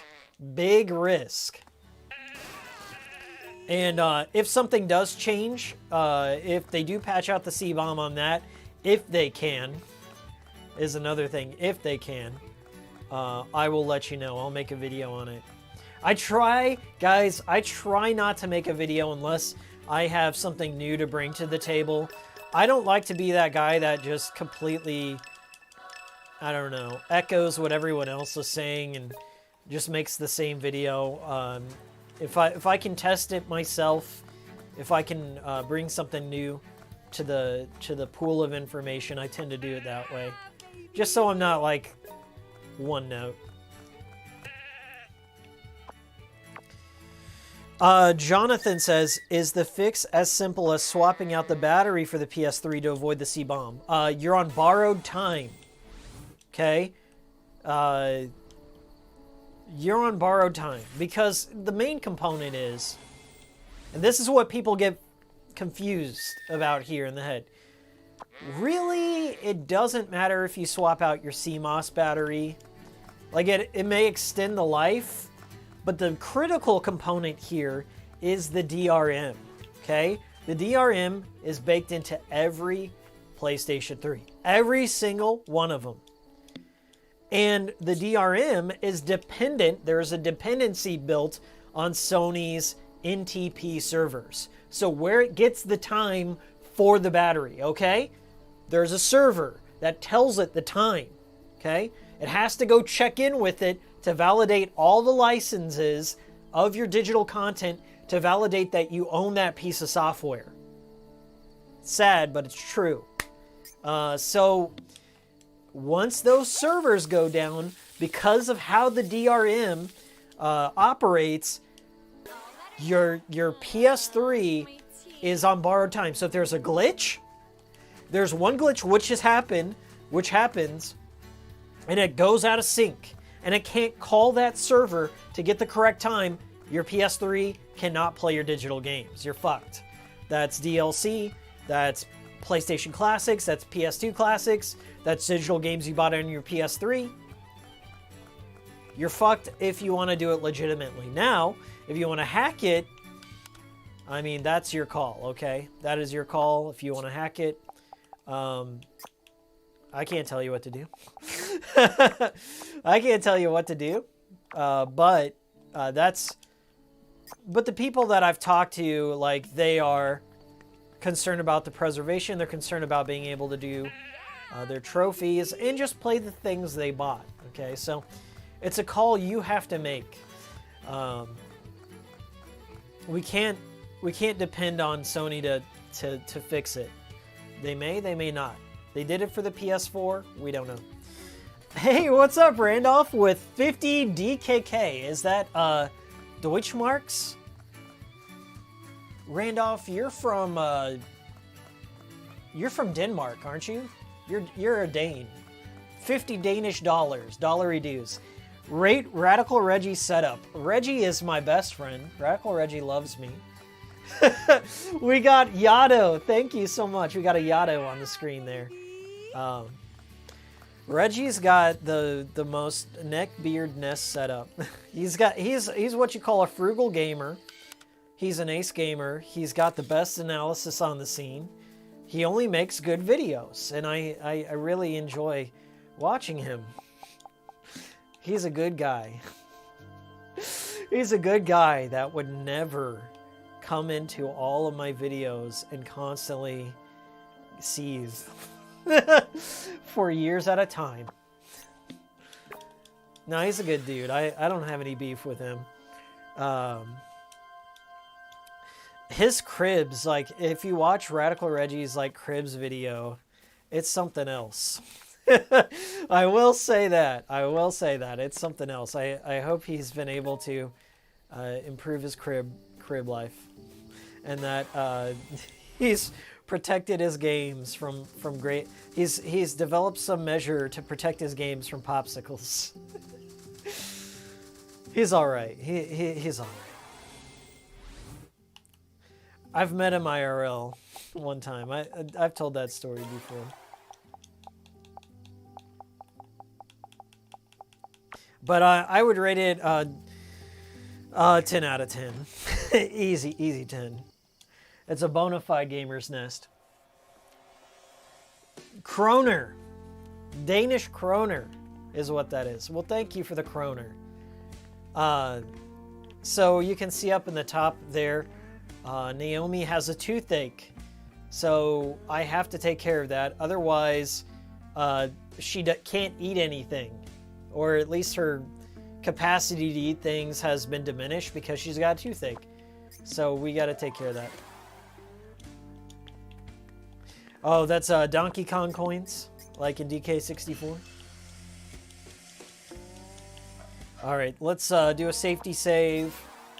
I'm going to go get my tooth fixed.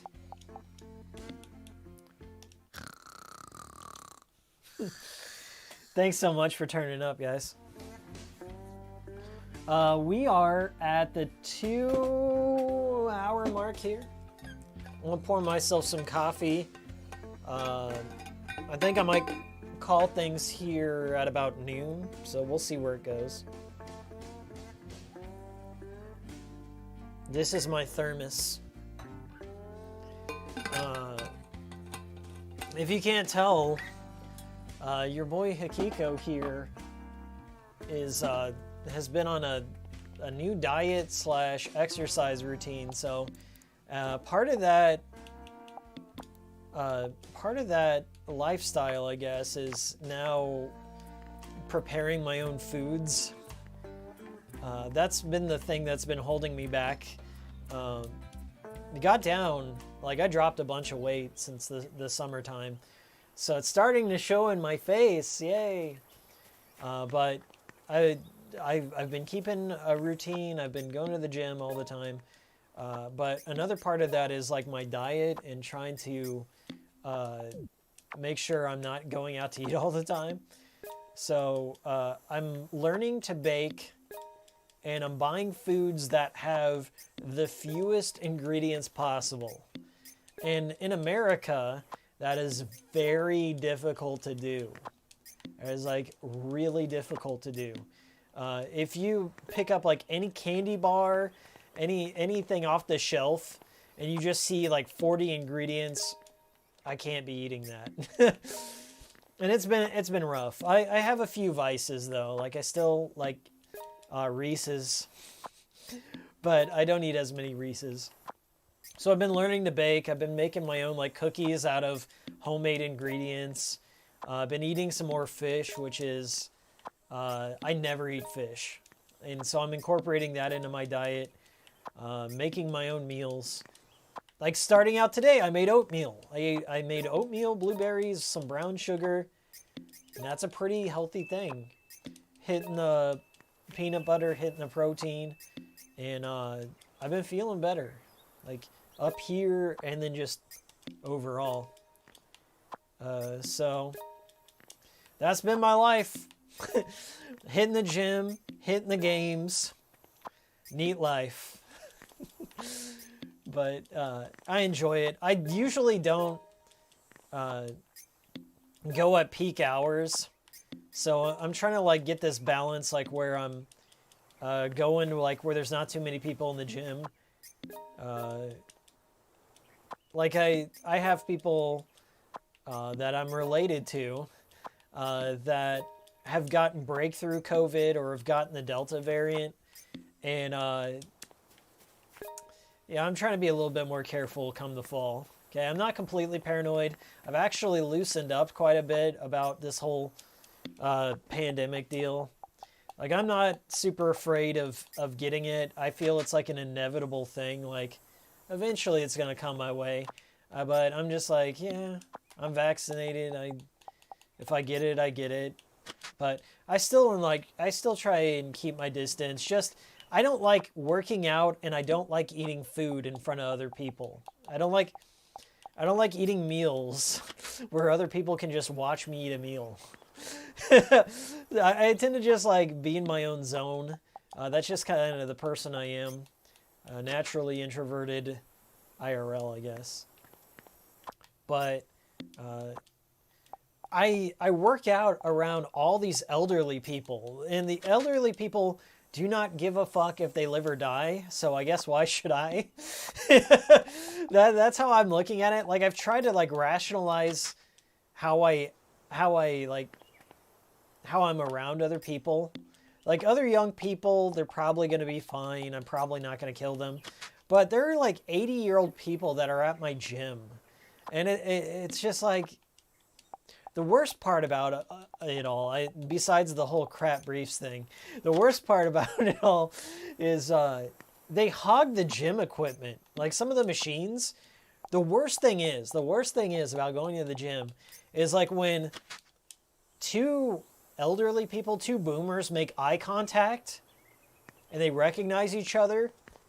There goes that equipment for 30 fucking minutes while they tell, oh, hey, how are you? Yeah, I haven't seen you since this pandemic. Let me tell you, here's every one of my kids' life story. And they just go on and on and on, and they talk politics, and they just hog the fucking equipment.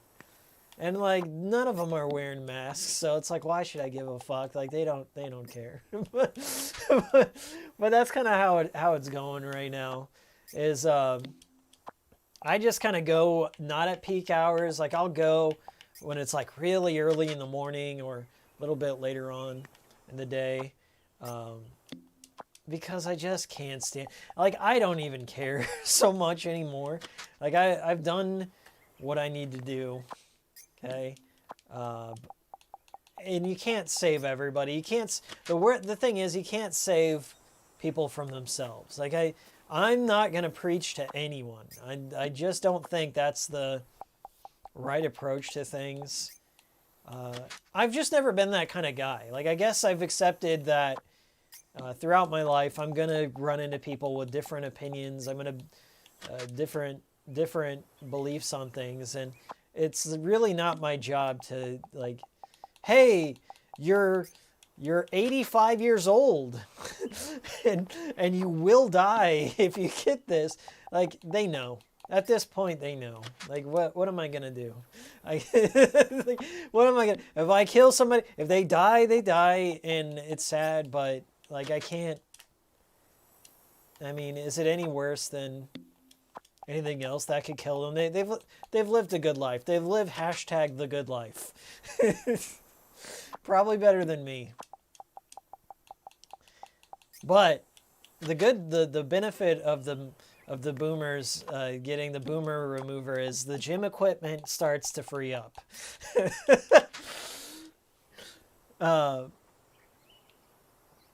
Yeah, I got the microchip. I got all that stuff. I guess I don't care. I don't care either way. Like, what do you want me to do? That's my main thing. Is like, what the fuck do you want me to do? Hey, we got a Yato on there. Jonathan Larios. Hikikomori, did you know that you're a living legend? You've done so much, your name will go down in video game history. Yeah, I don't know about that. I don't know about that. It'll be a footnote somewhere, maybe, but one day. One day I'll be infamous, we'll put it that way. Something I said will always catch up with me, but whatever. I'm in it. I'm already like full green measuring tape into this stage of my career. Hey, what do we got here? We got the cake. I know this. Why didn't their name show up? I know this person. This person, 30. I don't even know what currency that is. That is some moon currency, but 30 whatever that is. Thank you so much. And your name isn't oh, there it is. No, okay, Nove 5062. I always see Nove 5062. Thank you so much, Nove. I appreciate that.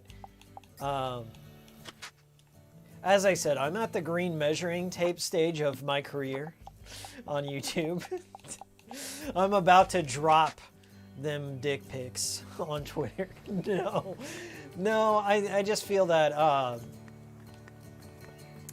if something's going to happen, it's going to happen real soon, good or bad.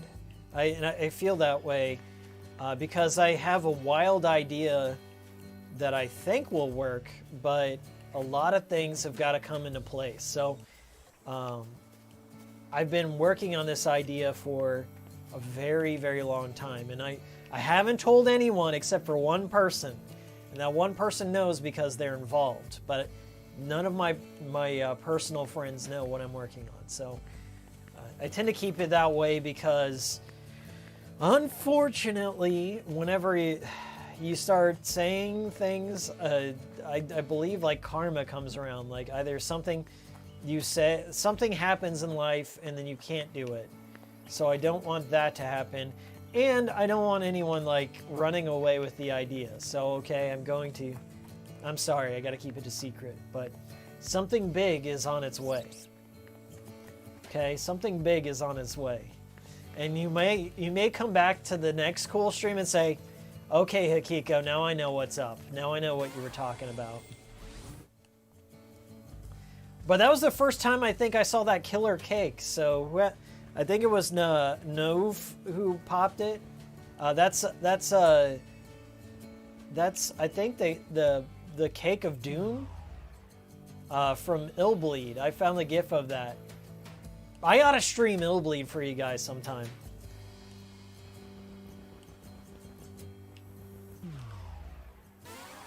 Oh, Manjaro Linux distro. Oh yeah, it does look like a Linux distro. Or one of the symbols for Ubuntu. Thank you for the Ubuntu coins. Okay, so the vet is not here. Which means they're probably in church because it is Sunday. I have to go to the vet to get the powder I need to fix my toothache. So we're going to go to church and see if I run into them.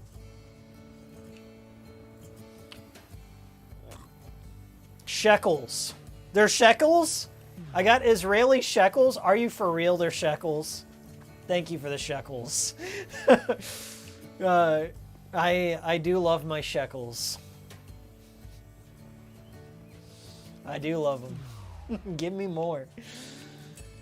That's cool. Well, I'm just happy, like, as a gamer, okay? Not as a content creator, but I'm just happy the C-Bomb's patched on the PS4. It's nice to know. It's nice to know.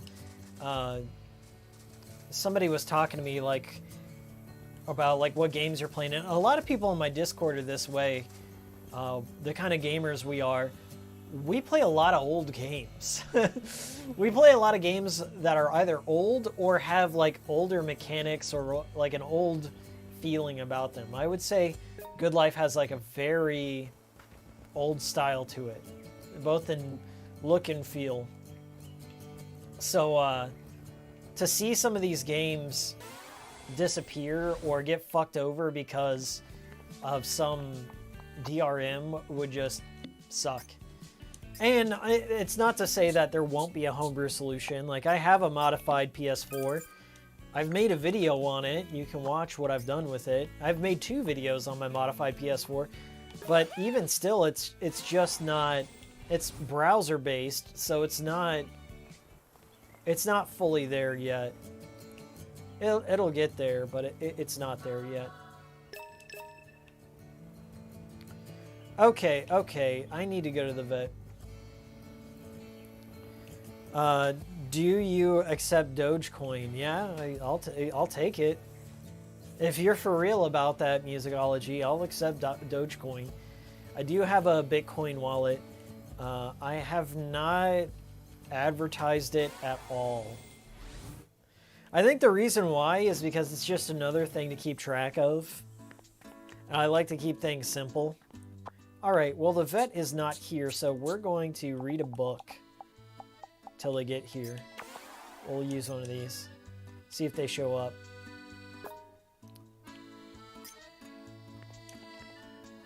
No vet! What is going on? Okay. Well, let's read a bigger book. See if that helps. Instead of smoking, she reads self-help books. Dude, what happened to the vet?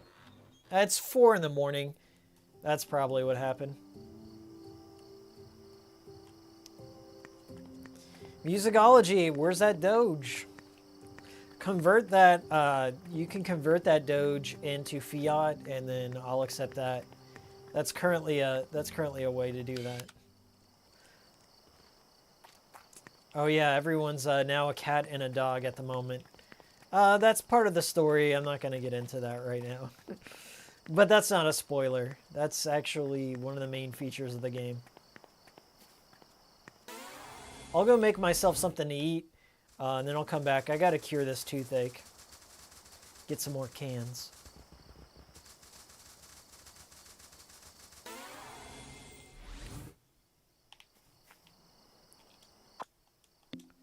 Okay. Let's see. I can make some quail, so here we go. All better now. Phew. I'm stuffed. Let's get it. And then I think the vet opens at 7 a.m.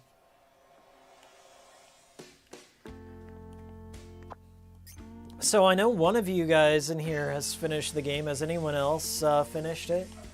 It's really not long. You could beat this game in a day if all you did was just do the story quests.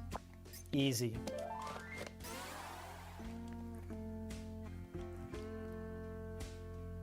By the way, they didn't explain it, says Henry. Well, I'm not going to confirm or deny that part. Okay, so we got summer desserts, just want meat, potted herbs, luxury furniture, mahogany furniture. Okay, so we got some new buzzwords. I know exactly where to get some of those. So I got a luxury sofa. That's one. That's our number 4 buzzword right there, hot word. Potted herbs, just want meat, summer desserts, mahogany furniture. I still haven't been able to find mahogany furniture. I'm not sure who has that. That may be outside the knight's place. But my plants haven't grown yet.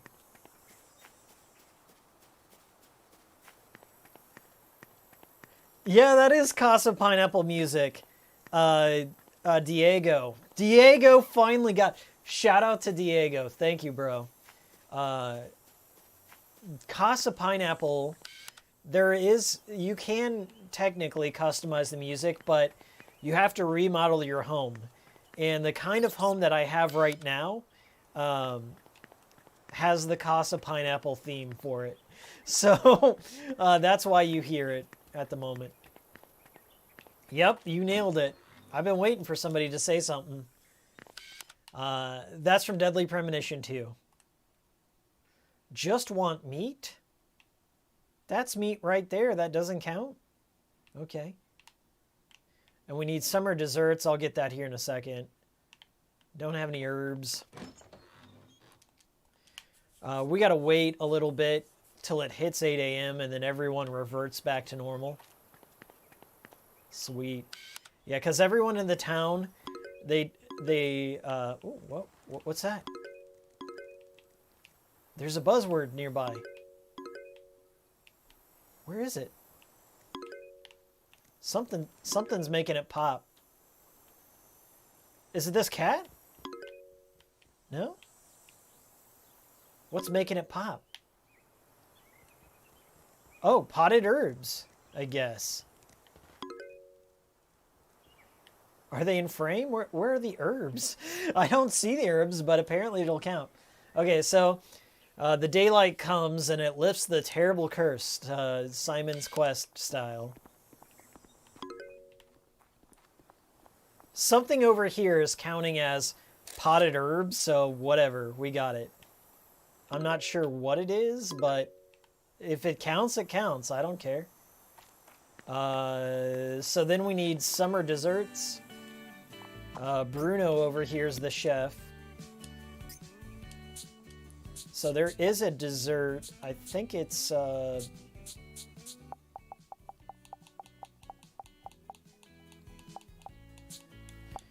No, not that one. Meat dishes, desserts. Summer pudding. Here we go.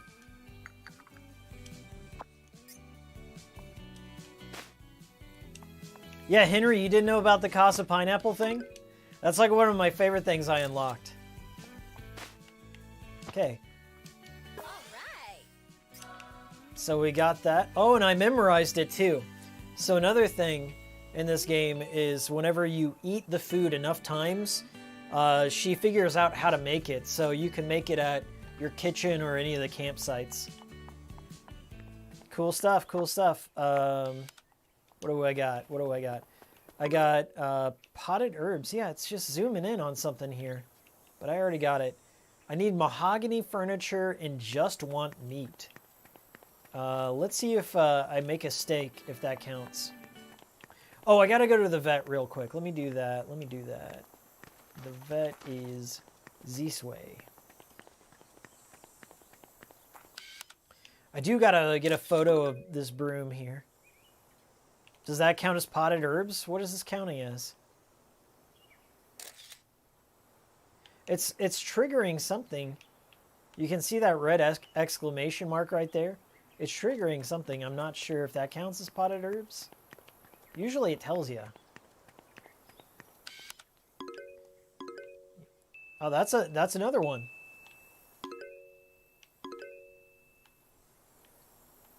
It's very, very particular. I got a wide angle lens, so like I can pick up multiple objects. It's kind of like Pokemon Snap, like where you get more objects in a scene. It adds to your points. I didn't finish customizing your house quest. Well, you got to do that. Where the heck is the vet? That's what I want to know. This is very, very bad. Because I'm going to be running around with this toothache all day. I bet he's up there schmoozing with that girl that he likes. I know where I could probably find him. There he is! Perfect! Can I buy something from him? No, I gotta wait. I gotta wait till he goes back, so we're just gonna stalk him for a little bit till he goes back. Then we can fix the toothache. This guy's name is George, and there's not a hospital in this game, but it does operate like Earthbound. So, like, if you get knocked out, you get teleported back to the vet. And it's really expensive, so you don't want to get knocked out. You want to try and cure your specific ailment before it gets to that point. I got him right here, Henry. Let's go, let's go, let's... What is he doing? No! Go back! Is he literally gonna just run away from the vet just to do a 180? What is going on here? Now I'm curious. Now you got me curious. Because he was like walking back to the vet. And then, whoop. Okay. We'll stalk George a little bit.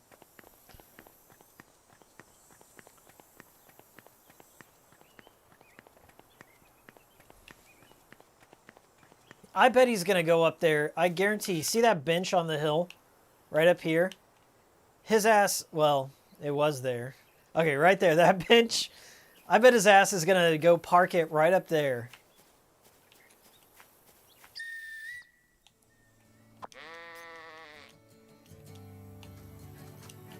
I'm going to be so mad if that's the case. I got this toothache and I need it pulled. Look at him. Slacking on the job on a Monday. Just so he can be with his girlfriend. By the way, Rita right here is the biggest bitch in the game. Hands down. I hate this bitch right here. She is so rude. They're just going to eat some sandwich or your little white bread sandwich? God damn it. Okay. He went all out of his way so he could eat that sandwich on that bench. Must be nice. Must be nice making the big bucks like a vet. Okay, there's something I can do while I'm waiting. Ridiculous. Ridiculous.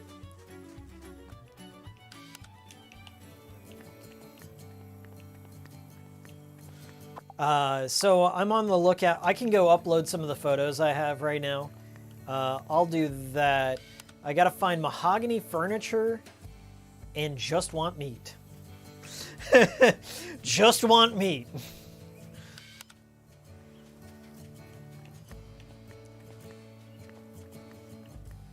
Yeah, I'm stuck on the gnomes. Oh, and I can harvest all the sunflowers too, so we can do that. I'm getting real close to that trophy. We may get a trophy pop here. Yep, that's right, Diego. You got it.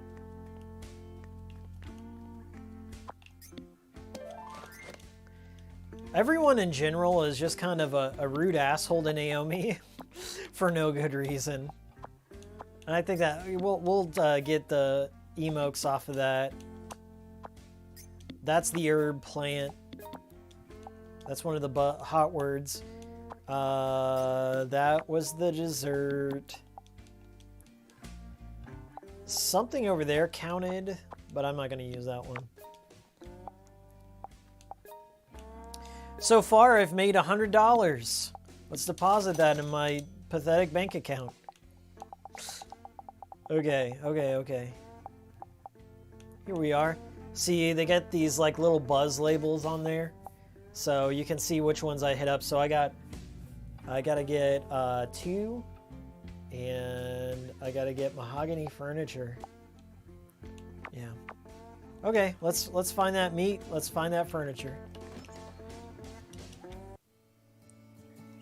Characters in this game do be having lunch, Henry. Yeah, everyone has a lunchtime or a drinking time. So they either get drunk at a certain time or they're eating sandwiches, and they all eat the same white bread sandwich. But they do be eating lunch. No, there are some characters that eat in the bars or the restaurants. I take that back. There are some that eat other food. Like when Swery shows up, he has like a whole spread. Swery might be here. No, he's not here today. Sometimes he shows up. I don't know when. All right, let's get some meat.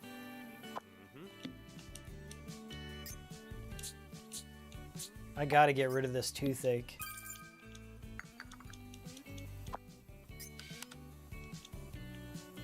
Well, that doesn't count. There's a steak I can get over here. Let's check it out and see if the steak is what they're looking for. So this is Michelle. She's like the punk rock Brit girl.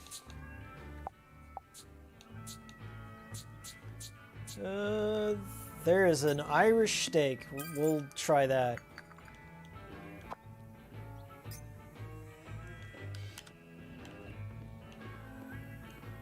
Just want meat. Perfect. So we got one more. That's mahogany furniture is my last one I gotta find. It's 15. Time is flying. I bet our vet is now back from eating sandwiches with his boo. Yeah, Swery shows up in 2 ways. Swery voices one of the characters. And he's also a character in the game. Where the fuck is he? This is 3 days slacking on the job. I'm really confused. Like, he's always here. Okay, well.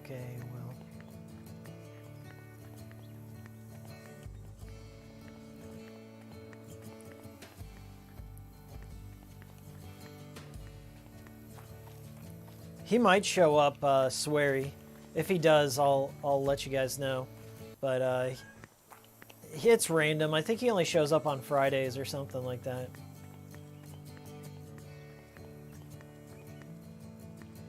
Okay, let's go drop off that word, and then we're gonna seek out mahogany furniture. I have an idea of where it could be. Worst comes to worst, I guess I could always craft one.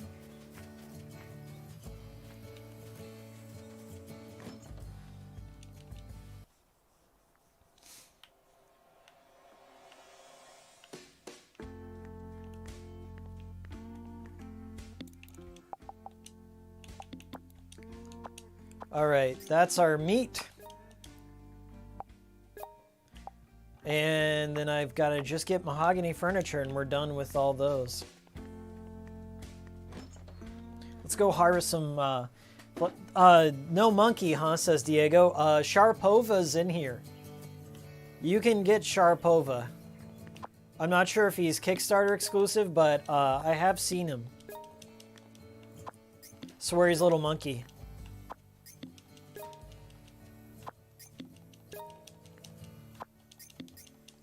I'm almost at reaping what you've sowed.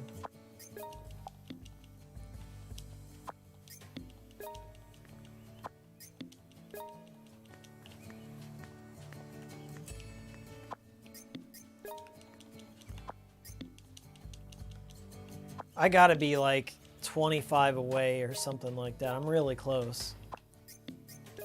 You can see it on the pink bar over on the left side. Like each one I get like the tiniest little sliver. The sad part is this game doesn't have any sort of statistics screen where you can see all the little things you've done, which is very mind-boggling why it's missing. So the only way I've been able to keep track of what I've been doing is through the achievement tracker built in to the Xbox.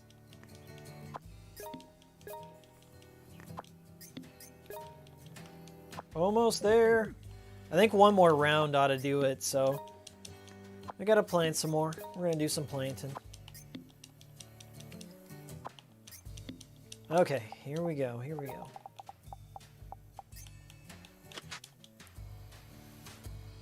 Hey, what's up, Glaive? Long time no see.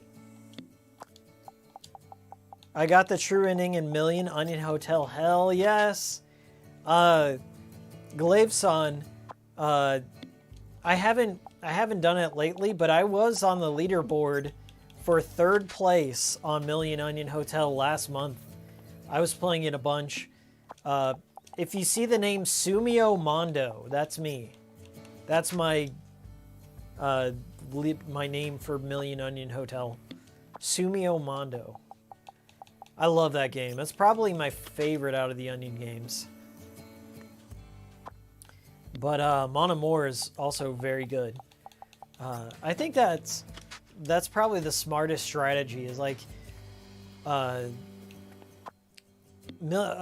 games have kind of made these micro budget games that have a lot of great detail and fun in them, but they know, I don't know, it seems like they have everything figured out. They've got the scope of their projects, reasonable time frames, super small budgets, and they've been putting out some just hits at one after the other. Like I can honestly say they've never put out a bad game. Like I love Dandy, I love Million, Blackbird, Mon Amour, the Moon re-release.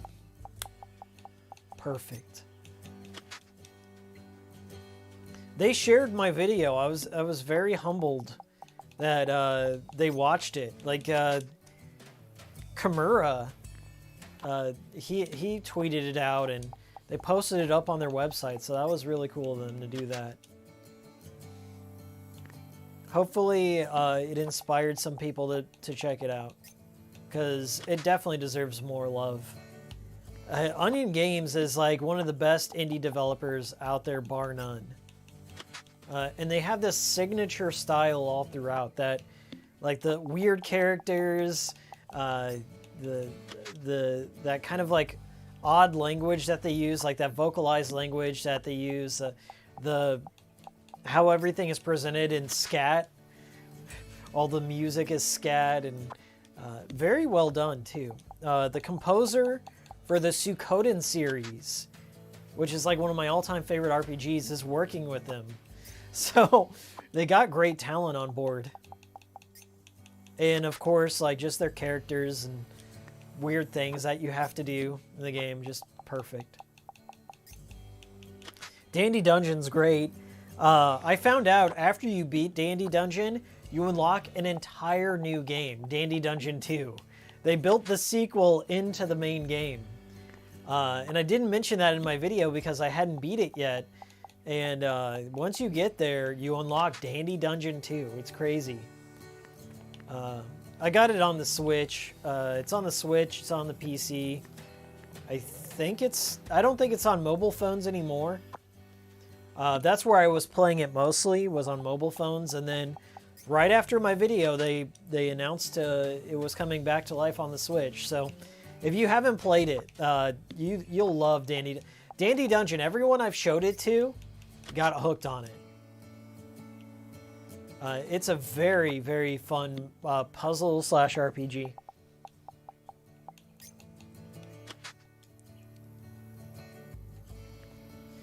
How's the good life, Hikiki? I'm loving it. I'm loving it. It is a good life. But is it a great life? Find out in the Sweary Files. I think it's episode 4. I think it's episode 4 is what I'm working on. That'll be out next month. If I'm being real with you, it takes a long time to produce Sweary Files. But there will be something out a little bit sooner.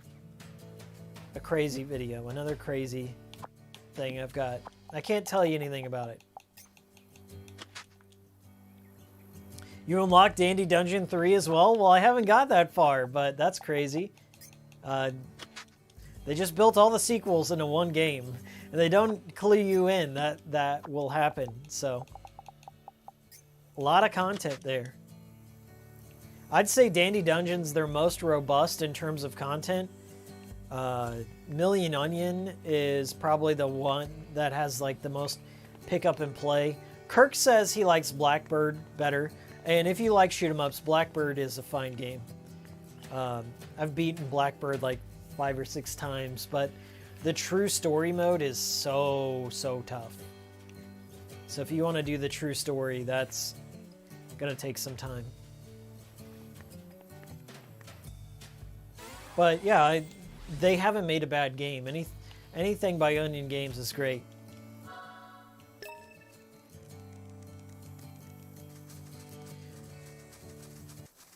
Is it William Dickens in his home? Okay. Well, I got everything I need except for the red flag for that mission. I'm hoping that I can get some dental work done here. It's real. The status effects can be kind of annoying, but that's the point, right? You want to be invested in the world.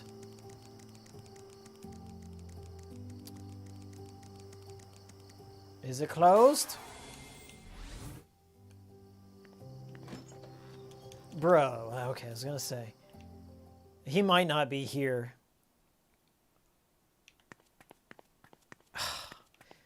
Well, I'm getting ticked off, quite frankly. Okay, let me go take a quick nap.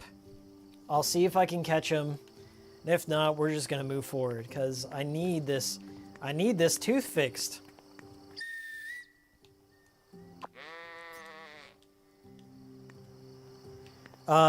Musicology, I'd prefer if big companies like Ubisoft and EA funded really small games with the scope of only Onion Games. I don't know. EA is probably not going to be the one to make that dream come true anymore. After they ended the Partners program, they don't do a lot of that. It would be nice. Seems like they're more interested nowadays in continuous revenue systems, seasonal content, skins, loot boxes, and the like.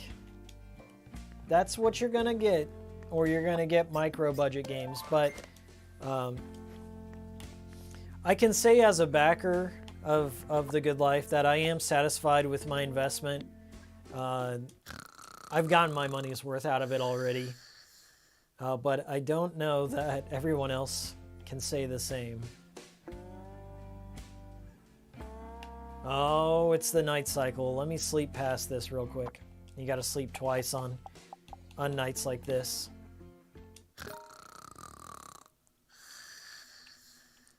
It Takes Two was good. That's from that guy, that developer who's like, fuck the Oscars. From the Game Awards, that Italian dude. I love his spirit.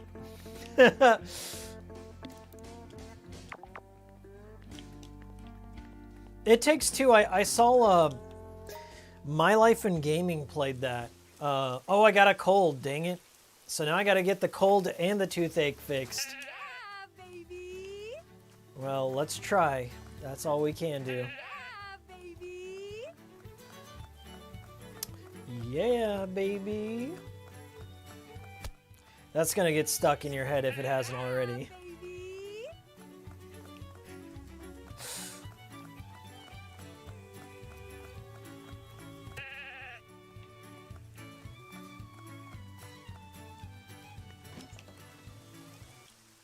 Please be here. What the fuck? It's been am I going crazy here? Maybe it's because of the side quests. Let's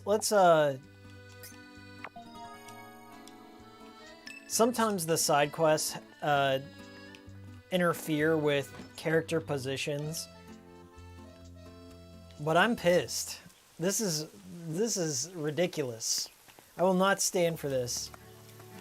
The weather, the side quest you're on, the day, it interferes with character routines, so that may be a reason why he's not showing up. So let's see if I can seek him out. He better not be eating fucking sandwiches on that hill again.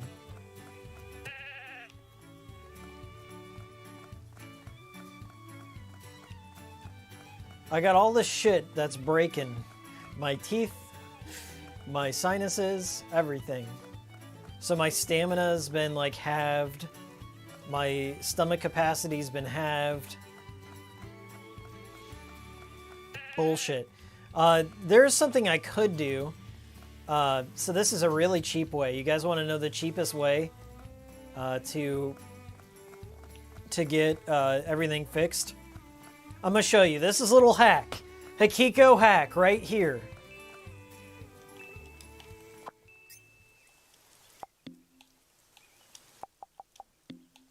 Let's deposit all my money in the bank. Okay? Now I'm broke. I'm broke as fuck.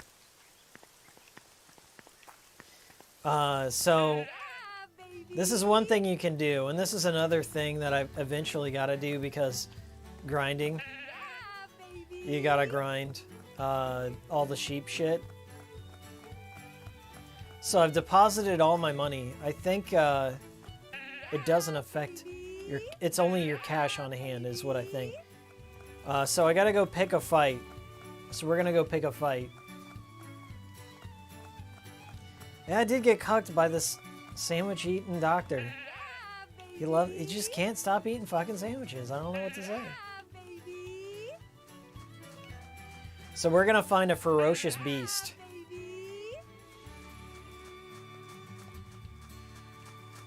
Something that will fight back. There are a lot of passive enemies that don't do anything and just whatever. So we're on the lookout. I guess okay, here we go, here we go. Let's go talk some shit.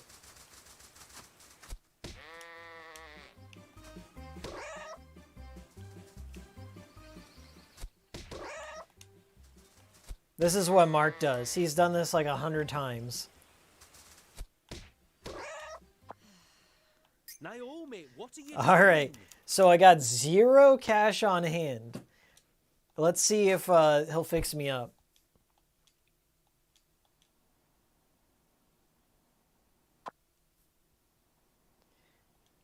Ha!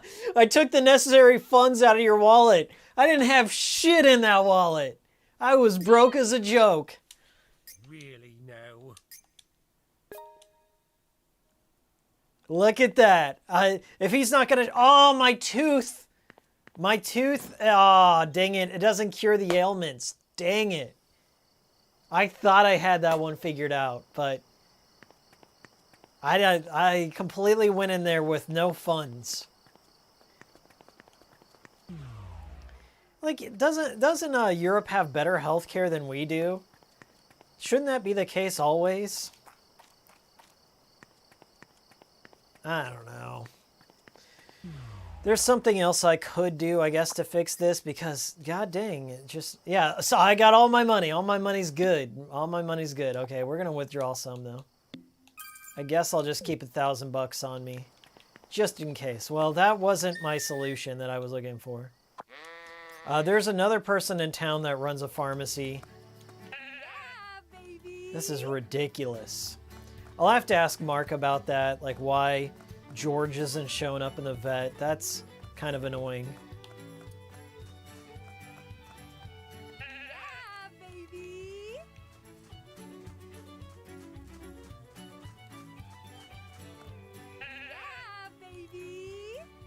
Yeah, baby. Okay, so this is the witch over here. She's this, like, pothead hippie lady who's not home. She's not home. Okay. Maybe she's looking for mushrooms. Sometimes she goes out and looks for things. Henry, I'm on it. I'm on it, Henry. There's these special trees over in the forest that she'll kind of roam around and look for special fruit. So I'm thinking that's where she's at. I guess I could read a book and hope that she comes back in time. Ugh. I'm just getting terrible RNG today. Bullet Ninja Haggleman, what connection do the red seeds is there? There is one, but... oh, there she is. There she is, okay. Let's see if I can just straight buy some from her. No, I can't. She sells gold nuggets? Since when? Okay. Let's see if I can craft...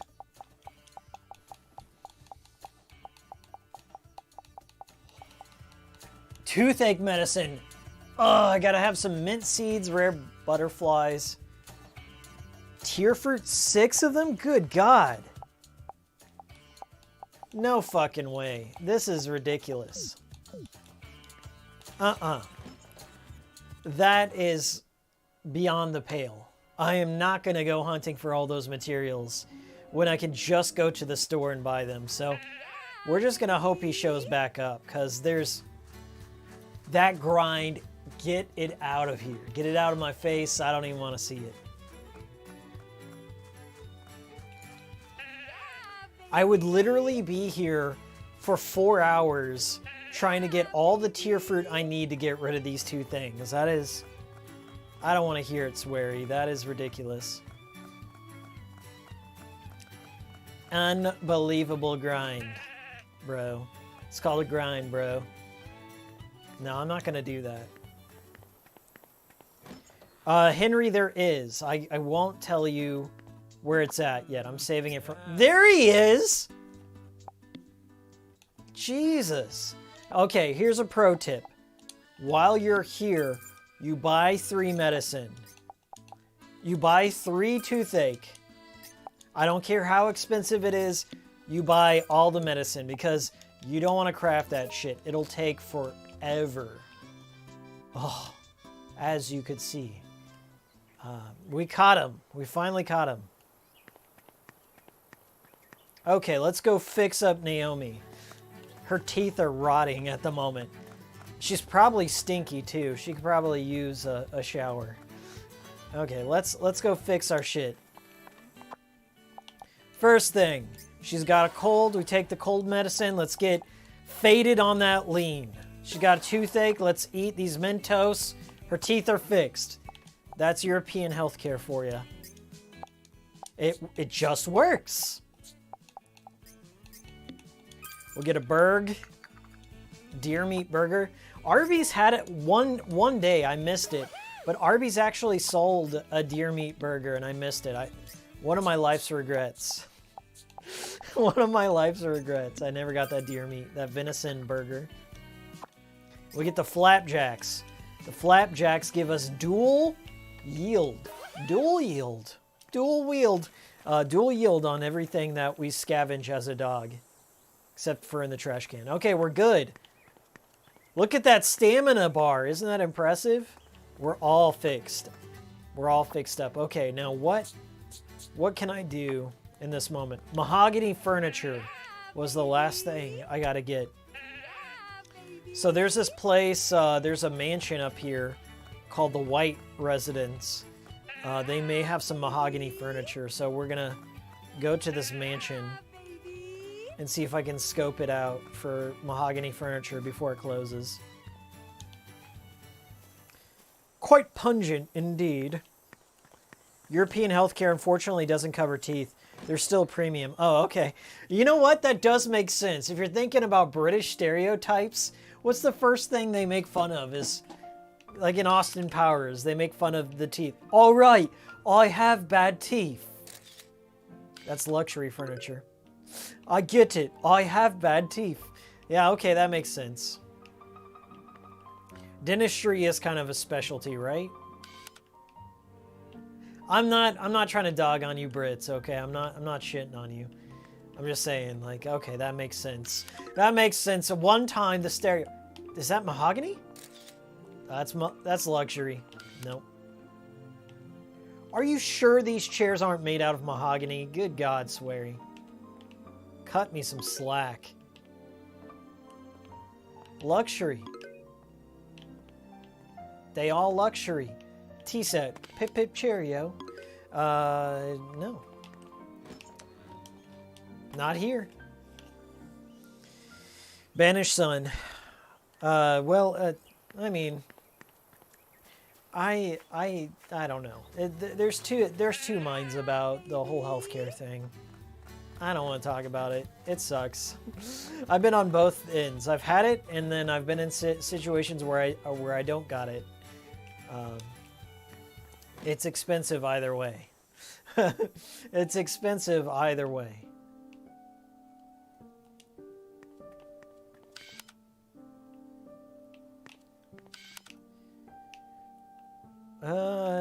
No mahogany over here. We got laundry.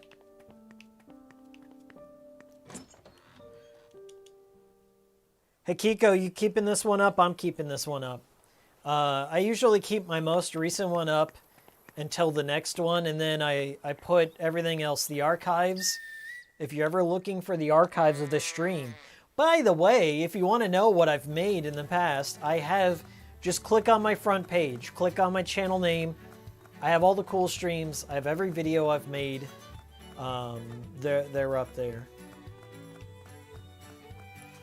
So if you're ever looking for an old one, just click the cool stream playlist and just let it play.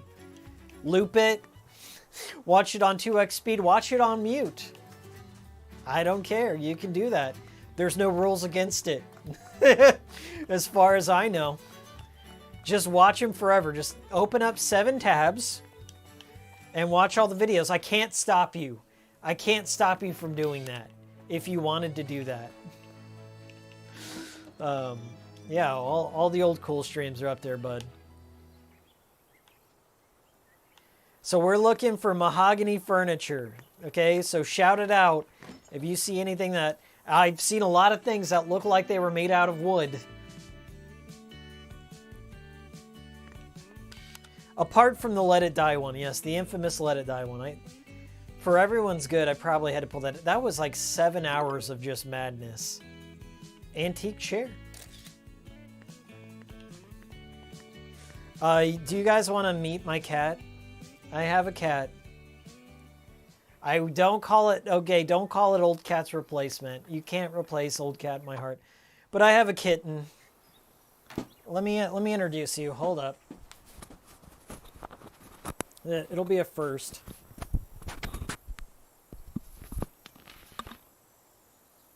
I heard you. Come on.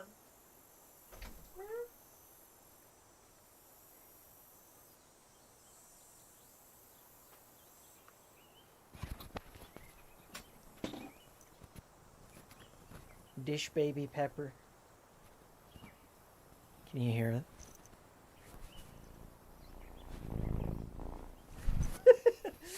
I put this is my lapel mic here.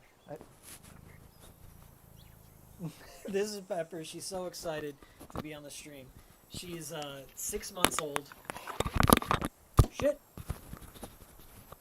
Let me see if I can do both. I don't know that I can. She's 6 months old. I got her shortly after Old Cat passed away. I gotta say, I had Old Cat for 20 years. I loved him. I loved him so much.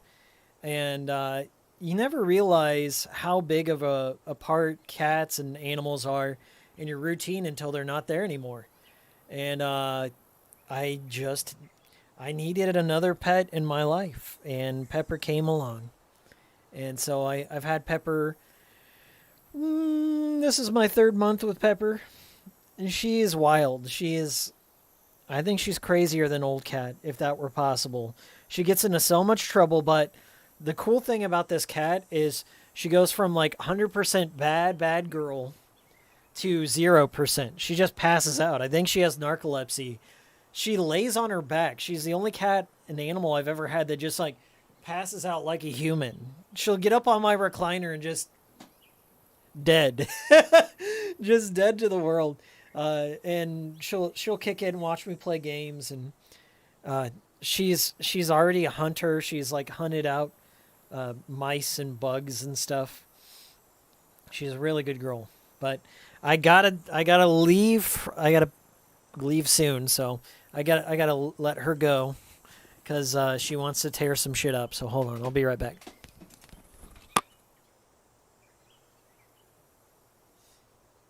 Wait, say it. Say bye-bye. Say, hold on. Let's get her up close. My camera's not gonna focus. Right there. Say bye-bye. All right, Pep.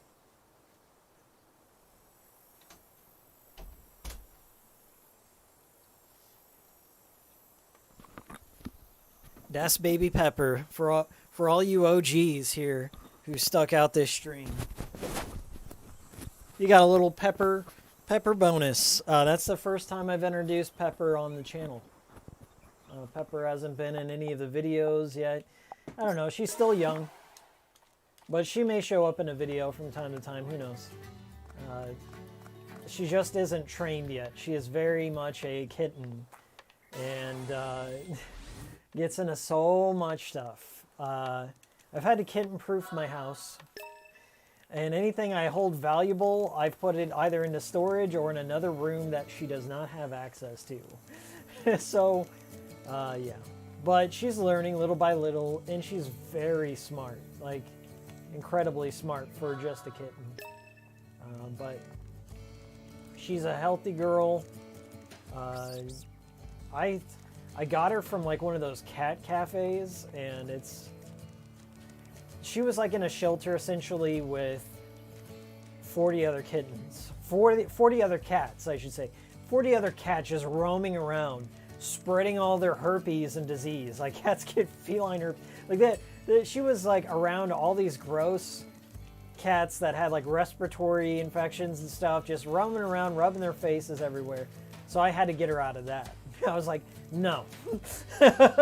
I cannot. I saw her, like, I don't know if I have the photo, but I'll post the photo up on my Twitter sometime of when I first met Pepper. She was on this like beanbag or something, just chilling. She was just like dead to the world, sleeping on her back and just chilling. And I was like, she looks so much like Old Cat when Old Cat was a kitten. And I mean, that kind of weighed in my decision. Like, I miss Old Cat so much. I had to get a cat that looks similar just to trick my brain into not being so sad. And it worked. It really did work.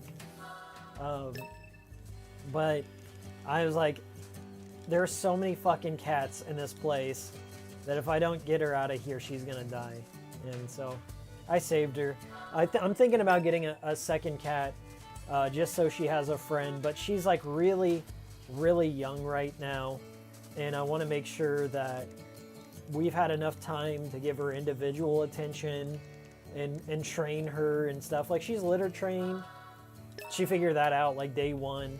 But like, you know, knowing what she can and can't jump on, like the kitchen counter and the stove and stuff, and making sure she doesn't hop on that shit while you're cooking. Not following you into the shower, like surprising you and just jumping in, because she's done that. And we've had to like kick her out of the shower. Stuff like that. And not tearing up things. And after she's all trained and stuff, we'll get her a friend. Because cats get lonely over time. And I definitely don't want that, so. But it's not to say she hasn't been around other animals. There's a ton of stray cats and other animals that she's been introduced to. So, like every day, there's one of these cats that comes over and talks with her through the screen door, and so she gets a little bit of social time too. But she's just very young. She just got her like rabies shots and other things like that. So, with younger cats, you want to make sure that the vaccines have had time to kick in and build their immunities, because two major things they don't tell you on the tin with these kittens: rabies and feline herpes and leukemia. So they have to get shots for all that, because that's incredibly contagious. So that's why we're kind of waiting to make sure that she's had time to build up her immunities before we get her a friend. But yeah, she'll get a friend. So then they'll all have two cats. Pepper finally got doxxed, yeah. Diego, you've had your cat for 20 years? Yeah? You never know how big of... like I knew, old cat was always in my business. He was always chilling with me when I played games. He'd cuddle up with me after the end of work or while I was editing and stuff. Like, I couldn't get rid of him. And Pepper just kind of does her own thing for a bit, and then at night she'll come over and be a little needy, but she's not too needy. She's like very independent. It's you. I like that about her too. She's silly as fuck, like always getting into trouble. So you know, all cats have their own individual personalities, so that's kind of... Some people like that about them. Other people want more like of a lap dog or a dog that's very dependent on you. Pepper just goes and does her own thing, entertains herself for a bit, then comes over and sees what I'm up to. Old cat was more in the needy camp for sure. Okay, what am I doing? Let's do another round here before we close things up. I'm gonna put a pin on this. I'm getting hungry in real life and in the good life. I'm getting hungry in real life and in the good life. But yeah, November, I'm gonna have a good life video. It'll be a Sweary Files. And then I'm gonna have a big secret thing coming out soon. I think you'll like it. Hey Ferris, what's up?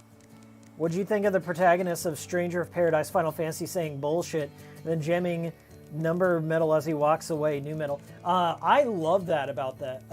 Stranger of Paradise is like in my top games I'm looking forward to the most. I'm glad you brought that up. It's got very Never Dead vibes, which is weird to say.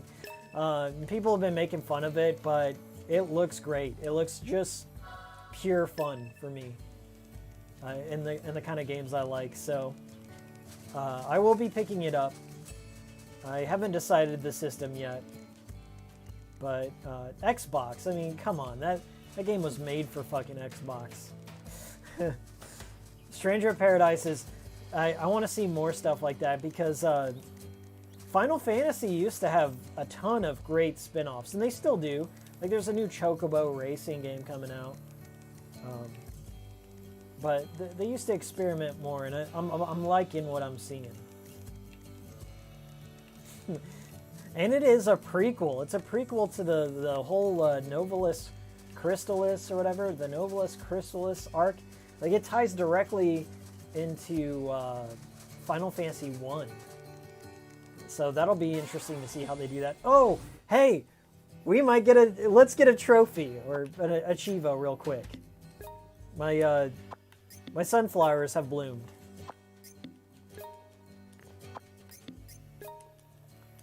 Okay, Do you? Let me get rid of that. Do you see off in the left-hand corner where it says reaping what you've sown? That's the achievement I'm about to pop here. It's ridiculous. These achievements are the grindiest things in the world. I guess I can be a part of like the very small percentile that actually was mad enough to do it. Just like the 25th ward. I did it because I could, not because I should.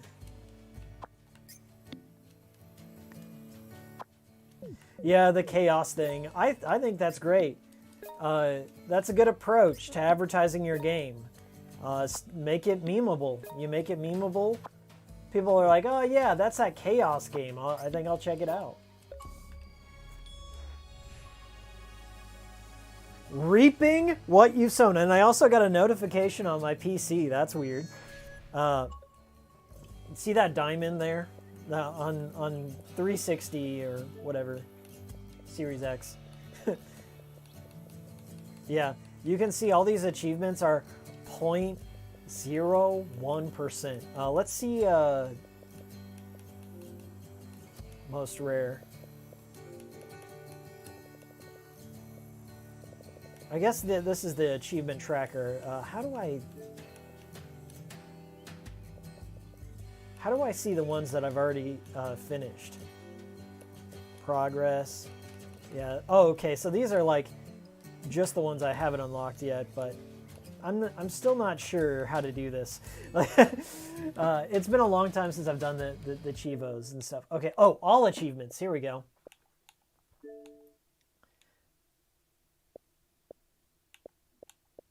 Progress. Okay, so compare with friends. I don't want to shame anyone. Yeah, that's the one I just got. 0.01% of gamers unlock this reaping what you've sown. Lady of the Sheep. Yeah, that one's not too bad. You can see 0.05, but it's annoying. This is 60 side quests. I did that yesterday.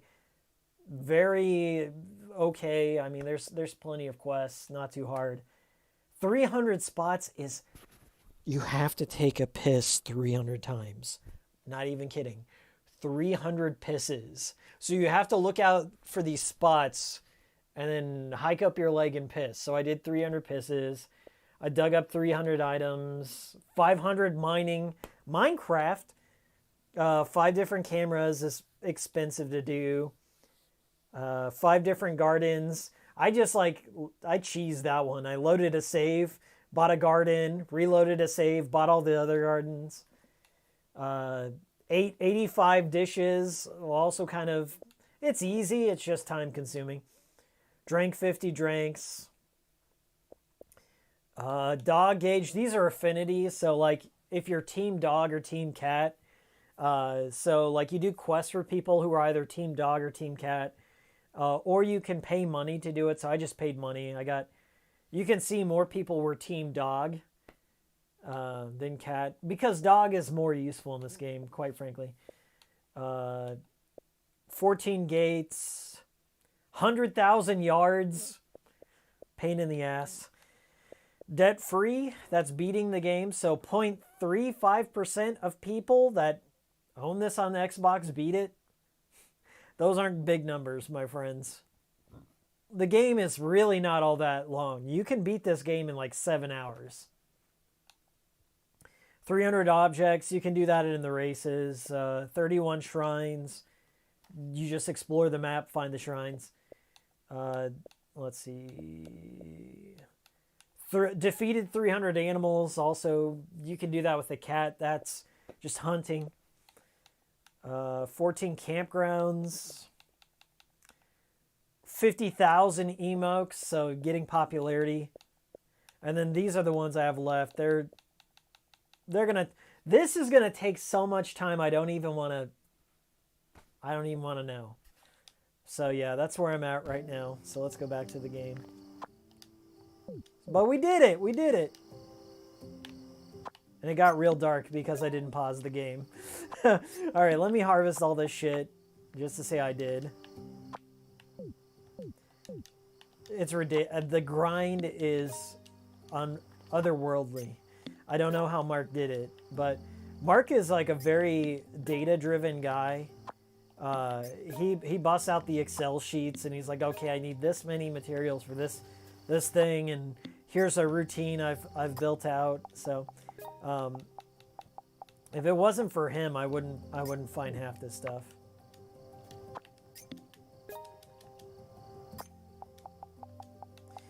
I'm running out of space. You can buy new backpacks which hold more stuff. There's a lot of little things. You're like, oh, this is annoying. I can't do this yet. And then it's like, actually, you can. You just got to find the right thing. So, like, I've expanded my storage capacity. I think I can hold 700 items in storage and 75 items in my pockets. And items stack. Items of the same thing stack, so it's not too bad.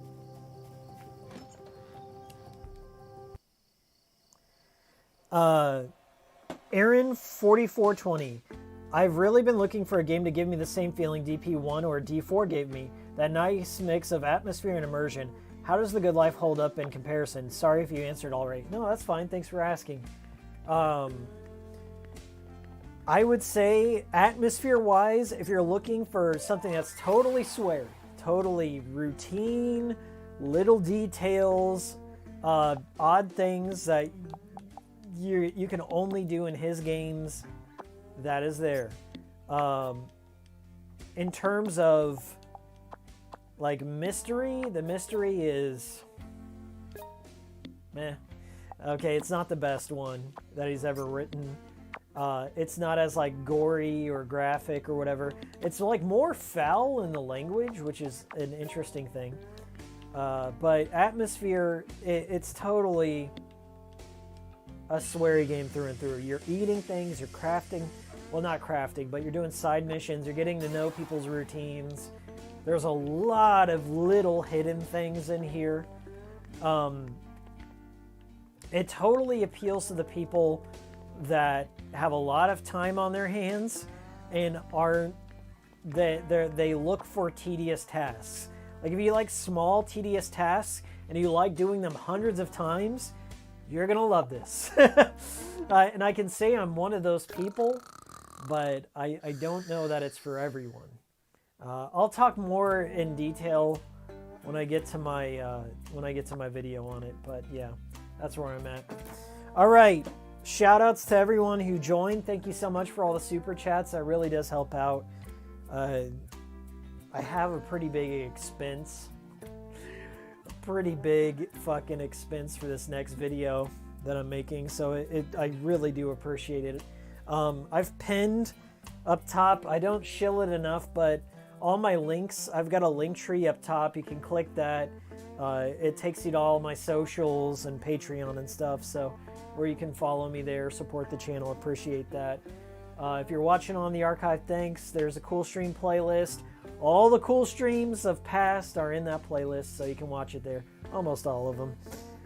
But yeah, that was The Good Life. I will be making a video on this. It'll be out next month. Maybe a little sooner. We'll see how it goes. But yeah, that's been it. I hope you've enjoyed the stream.